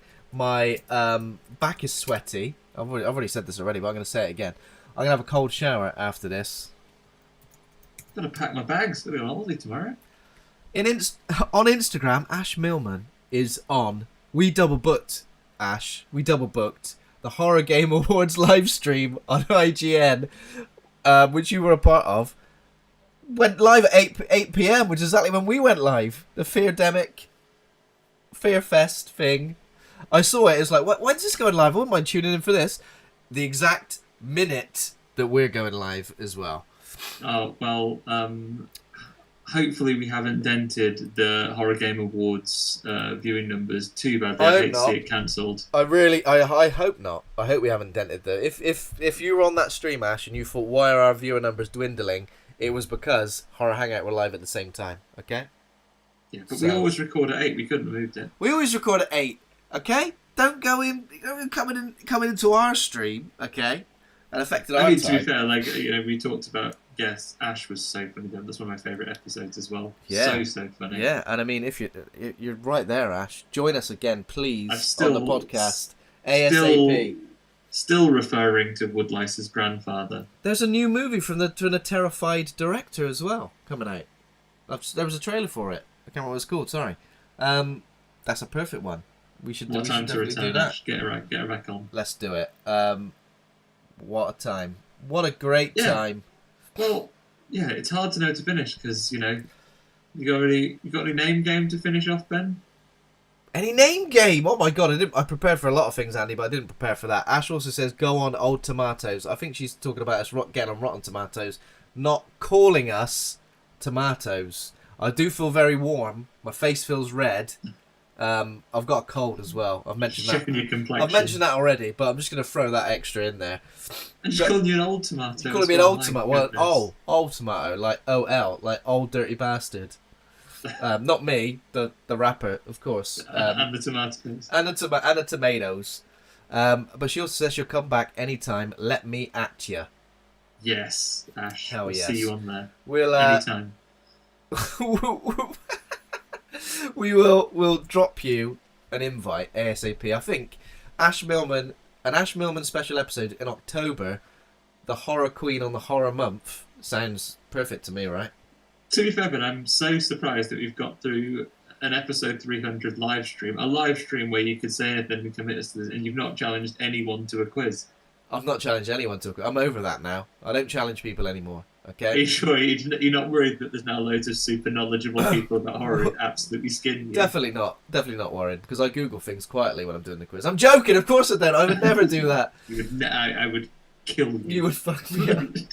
I would bludgeon you to death. Find out I'd fucking Mr. Punch you. You Mr. Punch me with a baseball, but you make me fillet a baseball bat. Yeah. That's not a horrible in joke. That happens in a film. I haven't got any name game. Have you got any name game? Does anything rhyme with Horror Hangout? Does anything rhyme with Horror Hangout? What's the synopsis of the podcast, Ben? If you think of that, I'll try and think of some wordplay. I feel like this is too much, Andy. I feel like okay, I've got one. Ha! Oh, Don't shit! worry, you paused for a second. After extensive water damage at a film collector's lodgings, he risks ruining the tapes by just really twisting all of his scary movies in two different directions to get all the water out of them. Horror Ring Out. Oh, it's in the past tense. He's already done it. Horror Rang Out. Horror Rang Out. Thank goodness. I've done it. Congratulations on 300 episodes, everyone. We're here for time. Congratulations. Stretching into the future as far as it can be imagined. Until the real horrors of the world outstretch fictional horror. I'm drinking your finest still natural mineral water in celebration, and I've still got one more swig of Lemsip left. My final delicious swig of Lemsip as a celebration to everybody who has been a part of this podcast. It's been a pleasure. It's been fun. We've met a lot of awesome people. We've seen a lot of awesome films. We've seen some bad films too. And, you know, it's not always about the films. It's about the friends you make along the way. That's the correct answer, and what a beautiful moment to finish on. Thank you for tuning in, anyone who became live. Thank you for listening, anyone that has listened to this episode on the podcast feeds, or will listen to it in the distant future, or in the past, if that was possible. If you've somehow listened in the past and haven't heard this. That's mad. I still thank you. Thank you. Thanks for listening. If you enjoyed the show, become a patron over at patreon.com/horror hangout. The only thing I haven't got is the list of patrons. I've deleted that for some reason, but you all know who you are. We've said many of your names. We've said many of your names on this show already, yeah. The only person who I haven't mentioned by name, who we may have mentioned if it's come up in another format, is of course Pazuzu. Pazuzu, of course. Cats and Cucumbers typically on Twitter. And of course, he may not be here as well, but Luke Condor. Without Luke Condor, this show would have never started because it would have just been me, solo, on my own. Maybe I would have found someone else to do it with. Probably not. Probably wouldn't have bothered. Luke's involvement in the show, like, throughout the years, and obviously in his lesser, is more reduced role, is guest role. You know, when he turns up, everybody gets excited, of course. Kitty Pym says, get well soon. Thank you so much. I'm hoping... I've been feeling like this since Saturday, so I'm hoping I'm at the tail end. If you could only see the soiled tissues all over my desk at the moment. Don't make a horrible joke about that. That's disgusting. But yeah, and obviously, I mean, disgusting things can also be true, right? Disgusting things can be true. But yeah, thanks to Luke, if he's listening, if he's somewhere. Your involvement in the show, in the past, the present, and the future, is always appreciated. Yeah, Luke, you continue to be the wind beneath our wings, and also genuinely the reason that the wings beneath our wind. Yeah, the reason that we have met, right? So you and Luke started this together. Friend of the show and previous guest Dan Butcher was the one that mentioned it to me. He tweeted about it saying, "Oh, there is a new horror podcast that's coming out." So I was listening to it. I messaged you guys while I was in a hotel in Mexico listening to an episode, and I looked ahead. Mr. Jet Set, of course he was somewhere mental. Not mental. Nice. That's what I meant. Somewhere lovely. Nice. Somewhere cultured. Yeah, I was listening to an episode. I think actually I was listening to you talk with Johan about Rec. Oh wow! And I looked ahead, and I hadn't spoken to either Luke or yourself at the time. I think I DM'd you both on Twitter and said basically, "Yeah, if you're having guests on now, who's this guy? I'd love to come on and talk to you about Nightmare on Elm Street, all the slashers." You were very kind and said, "Oh, let's give this guy a shot." And then, only a few short years later, here I am every week, probably some of my closest friends that I get to speak to on a weekly basis, and all these other wonderful things that we've done. So whoever's idea it was to give me a shot at this, thank you so much. Whether it's you or Luke, I'll let you argue over who takes credit or blame for that one. I reckon credit and blame in equal measure. I think we'd have taken anyone on, Andy, to be fair. Anyone DMing us and asking to be a guest, we were like, bloody hell. Yeah, needed to. Someone going to be in charge of the trivia in future. Someone's going to be in charge of the trivia. Taking down the bloody Tory government like Andy likes to do. Yeah. There we go. And what an addition to the roster you've been. Thank you so much, Ben. And we didn't get to talk about it live. Just saying that, I think there wasn't an award for it, but I think one of my final FrightFest memories to close out the episode, I have to say, was after you had an excellent interview with Paris, the director of Aging Grace. I didn't speak to Mum because you'd been interviewed for Ron, he had to get off there. But ending that conversation with Fuck the Tories and then a really excellent high-impact high five just before we walked away. What a moment to leave on. I think when you nail that high five, when you feel the connection and it makes a great sound, a reverberating sound. Such a good slap. In a loud room, it was still really audible. Yeah. Adrenaline pumping. And same, when the carnage of the Werewolf Santa premiere was going on and you said you felt like you were a war correspondent, it was those moments I live for, They're if you go back to the audio on that one, because saying I feel like a war correspondent, we did grab the audio for that, right? That's on the video. It is. Ben has an excellent laugh on that one. I think that should be the Wilhelm scream for a new generation. That Ben Errington laugh. An excellent cackle. So there we go. There we have it. That's episode 300. Thanks also to Taj Easton for our theme music. Thanks to Acast for hosting the show. Please consider giving us a rating or review. Head over to the Facebook group Horror Hangout Board of Advisors for more. We're on Twitter, Instagram, Facebook and TikTok. Horror Hangout Podcast. You'll find us next week. I'm talking about the zombie movie Fido with comics artist and writer Will Robson. Andy's on holiday. He's going to Mexico or Boston. Or I'm not going to either of those places. I'm going to Greece. He's going to Greece. Okay, you have to have a third place, didn't he? Enjoy yourself, Andy. You'll probably be cooler than I am right now. I don't know if they've had temperature problems over there, but I hope it will be fine. I mean, there's one thing you can be rest assured of, guys. Some people will go on holiday and they come back and they look ever so tan. Would it be appropriate for someone talking about horror movies as Halloween marches closer to come back ever so tan? You're still dealing with me, everybody. Don't worry, I'll be as pale as I am today. Enjoy watching me scuttle around and staying in the shadows. Pale as a ghost. Health reasons, obviously. But that's right. Thanks to everybody who's listened, who's watched on YouTube and interacted. Same on Instagram as well. It's been a pleasure.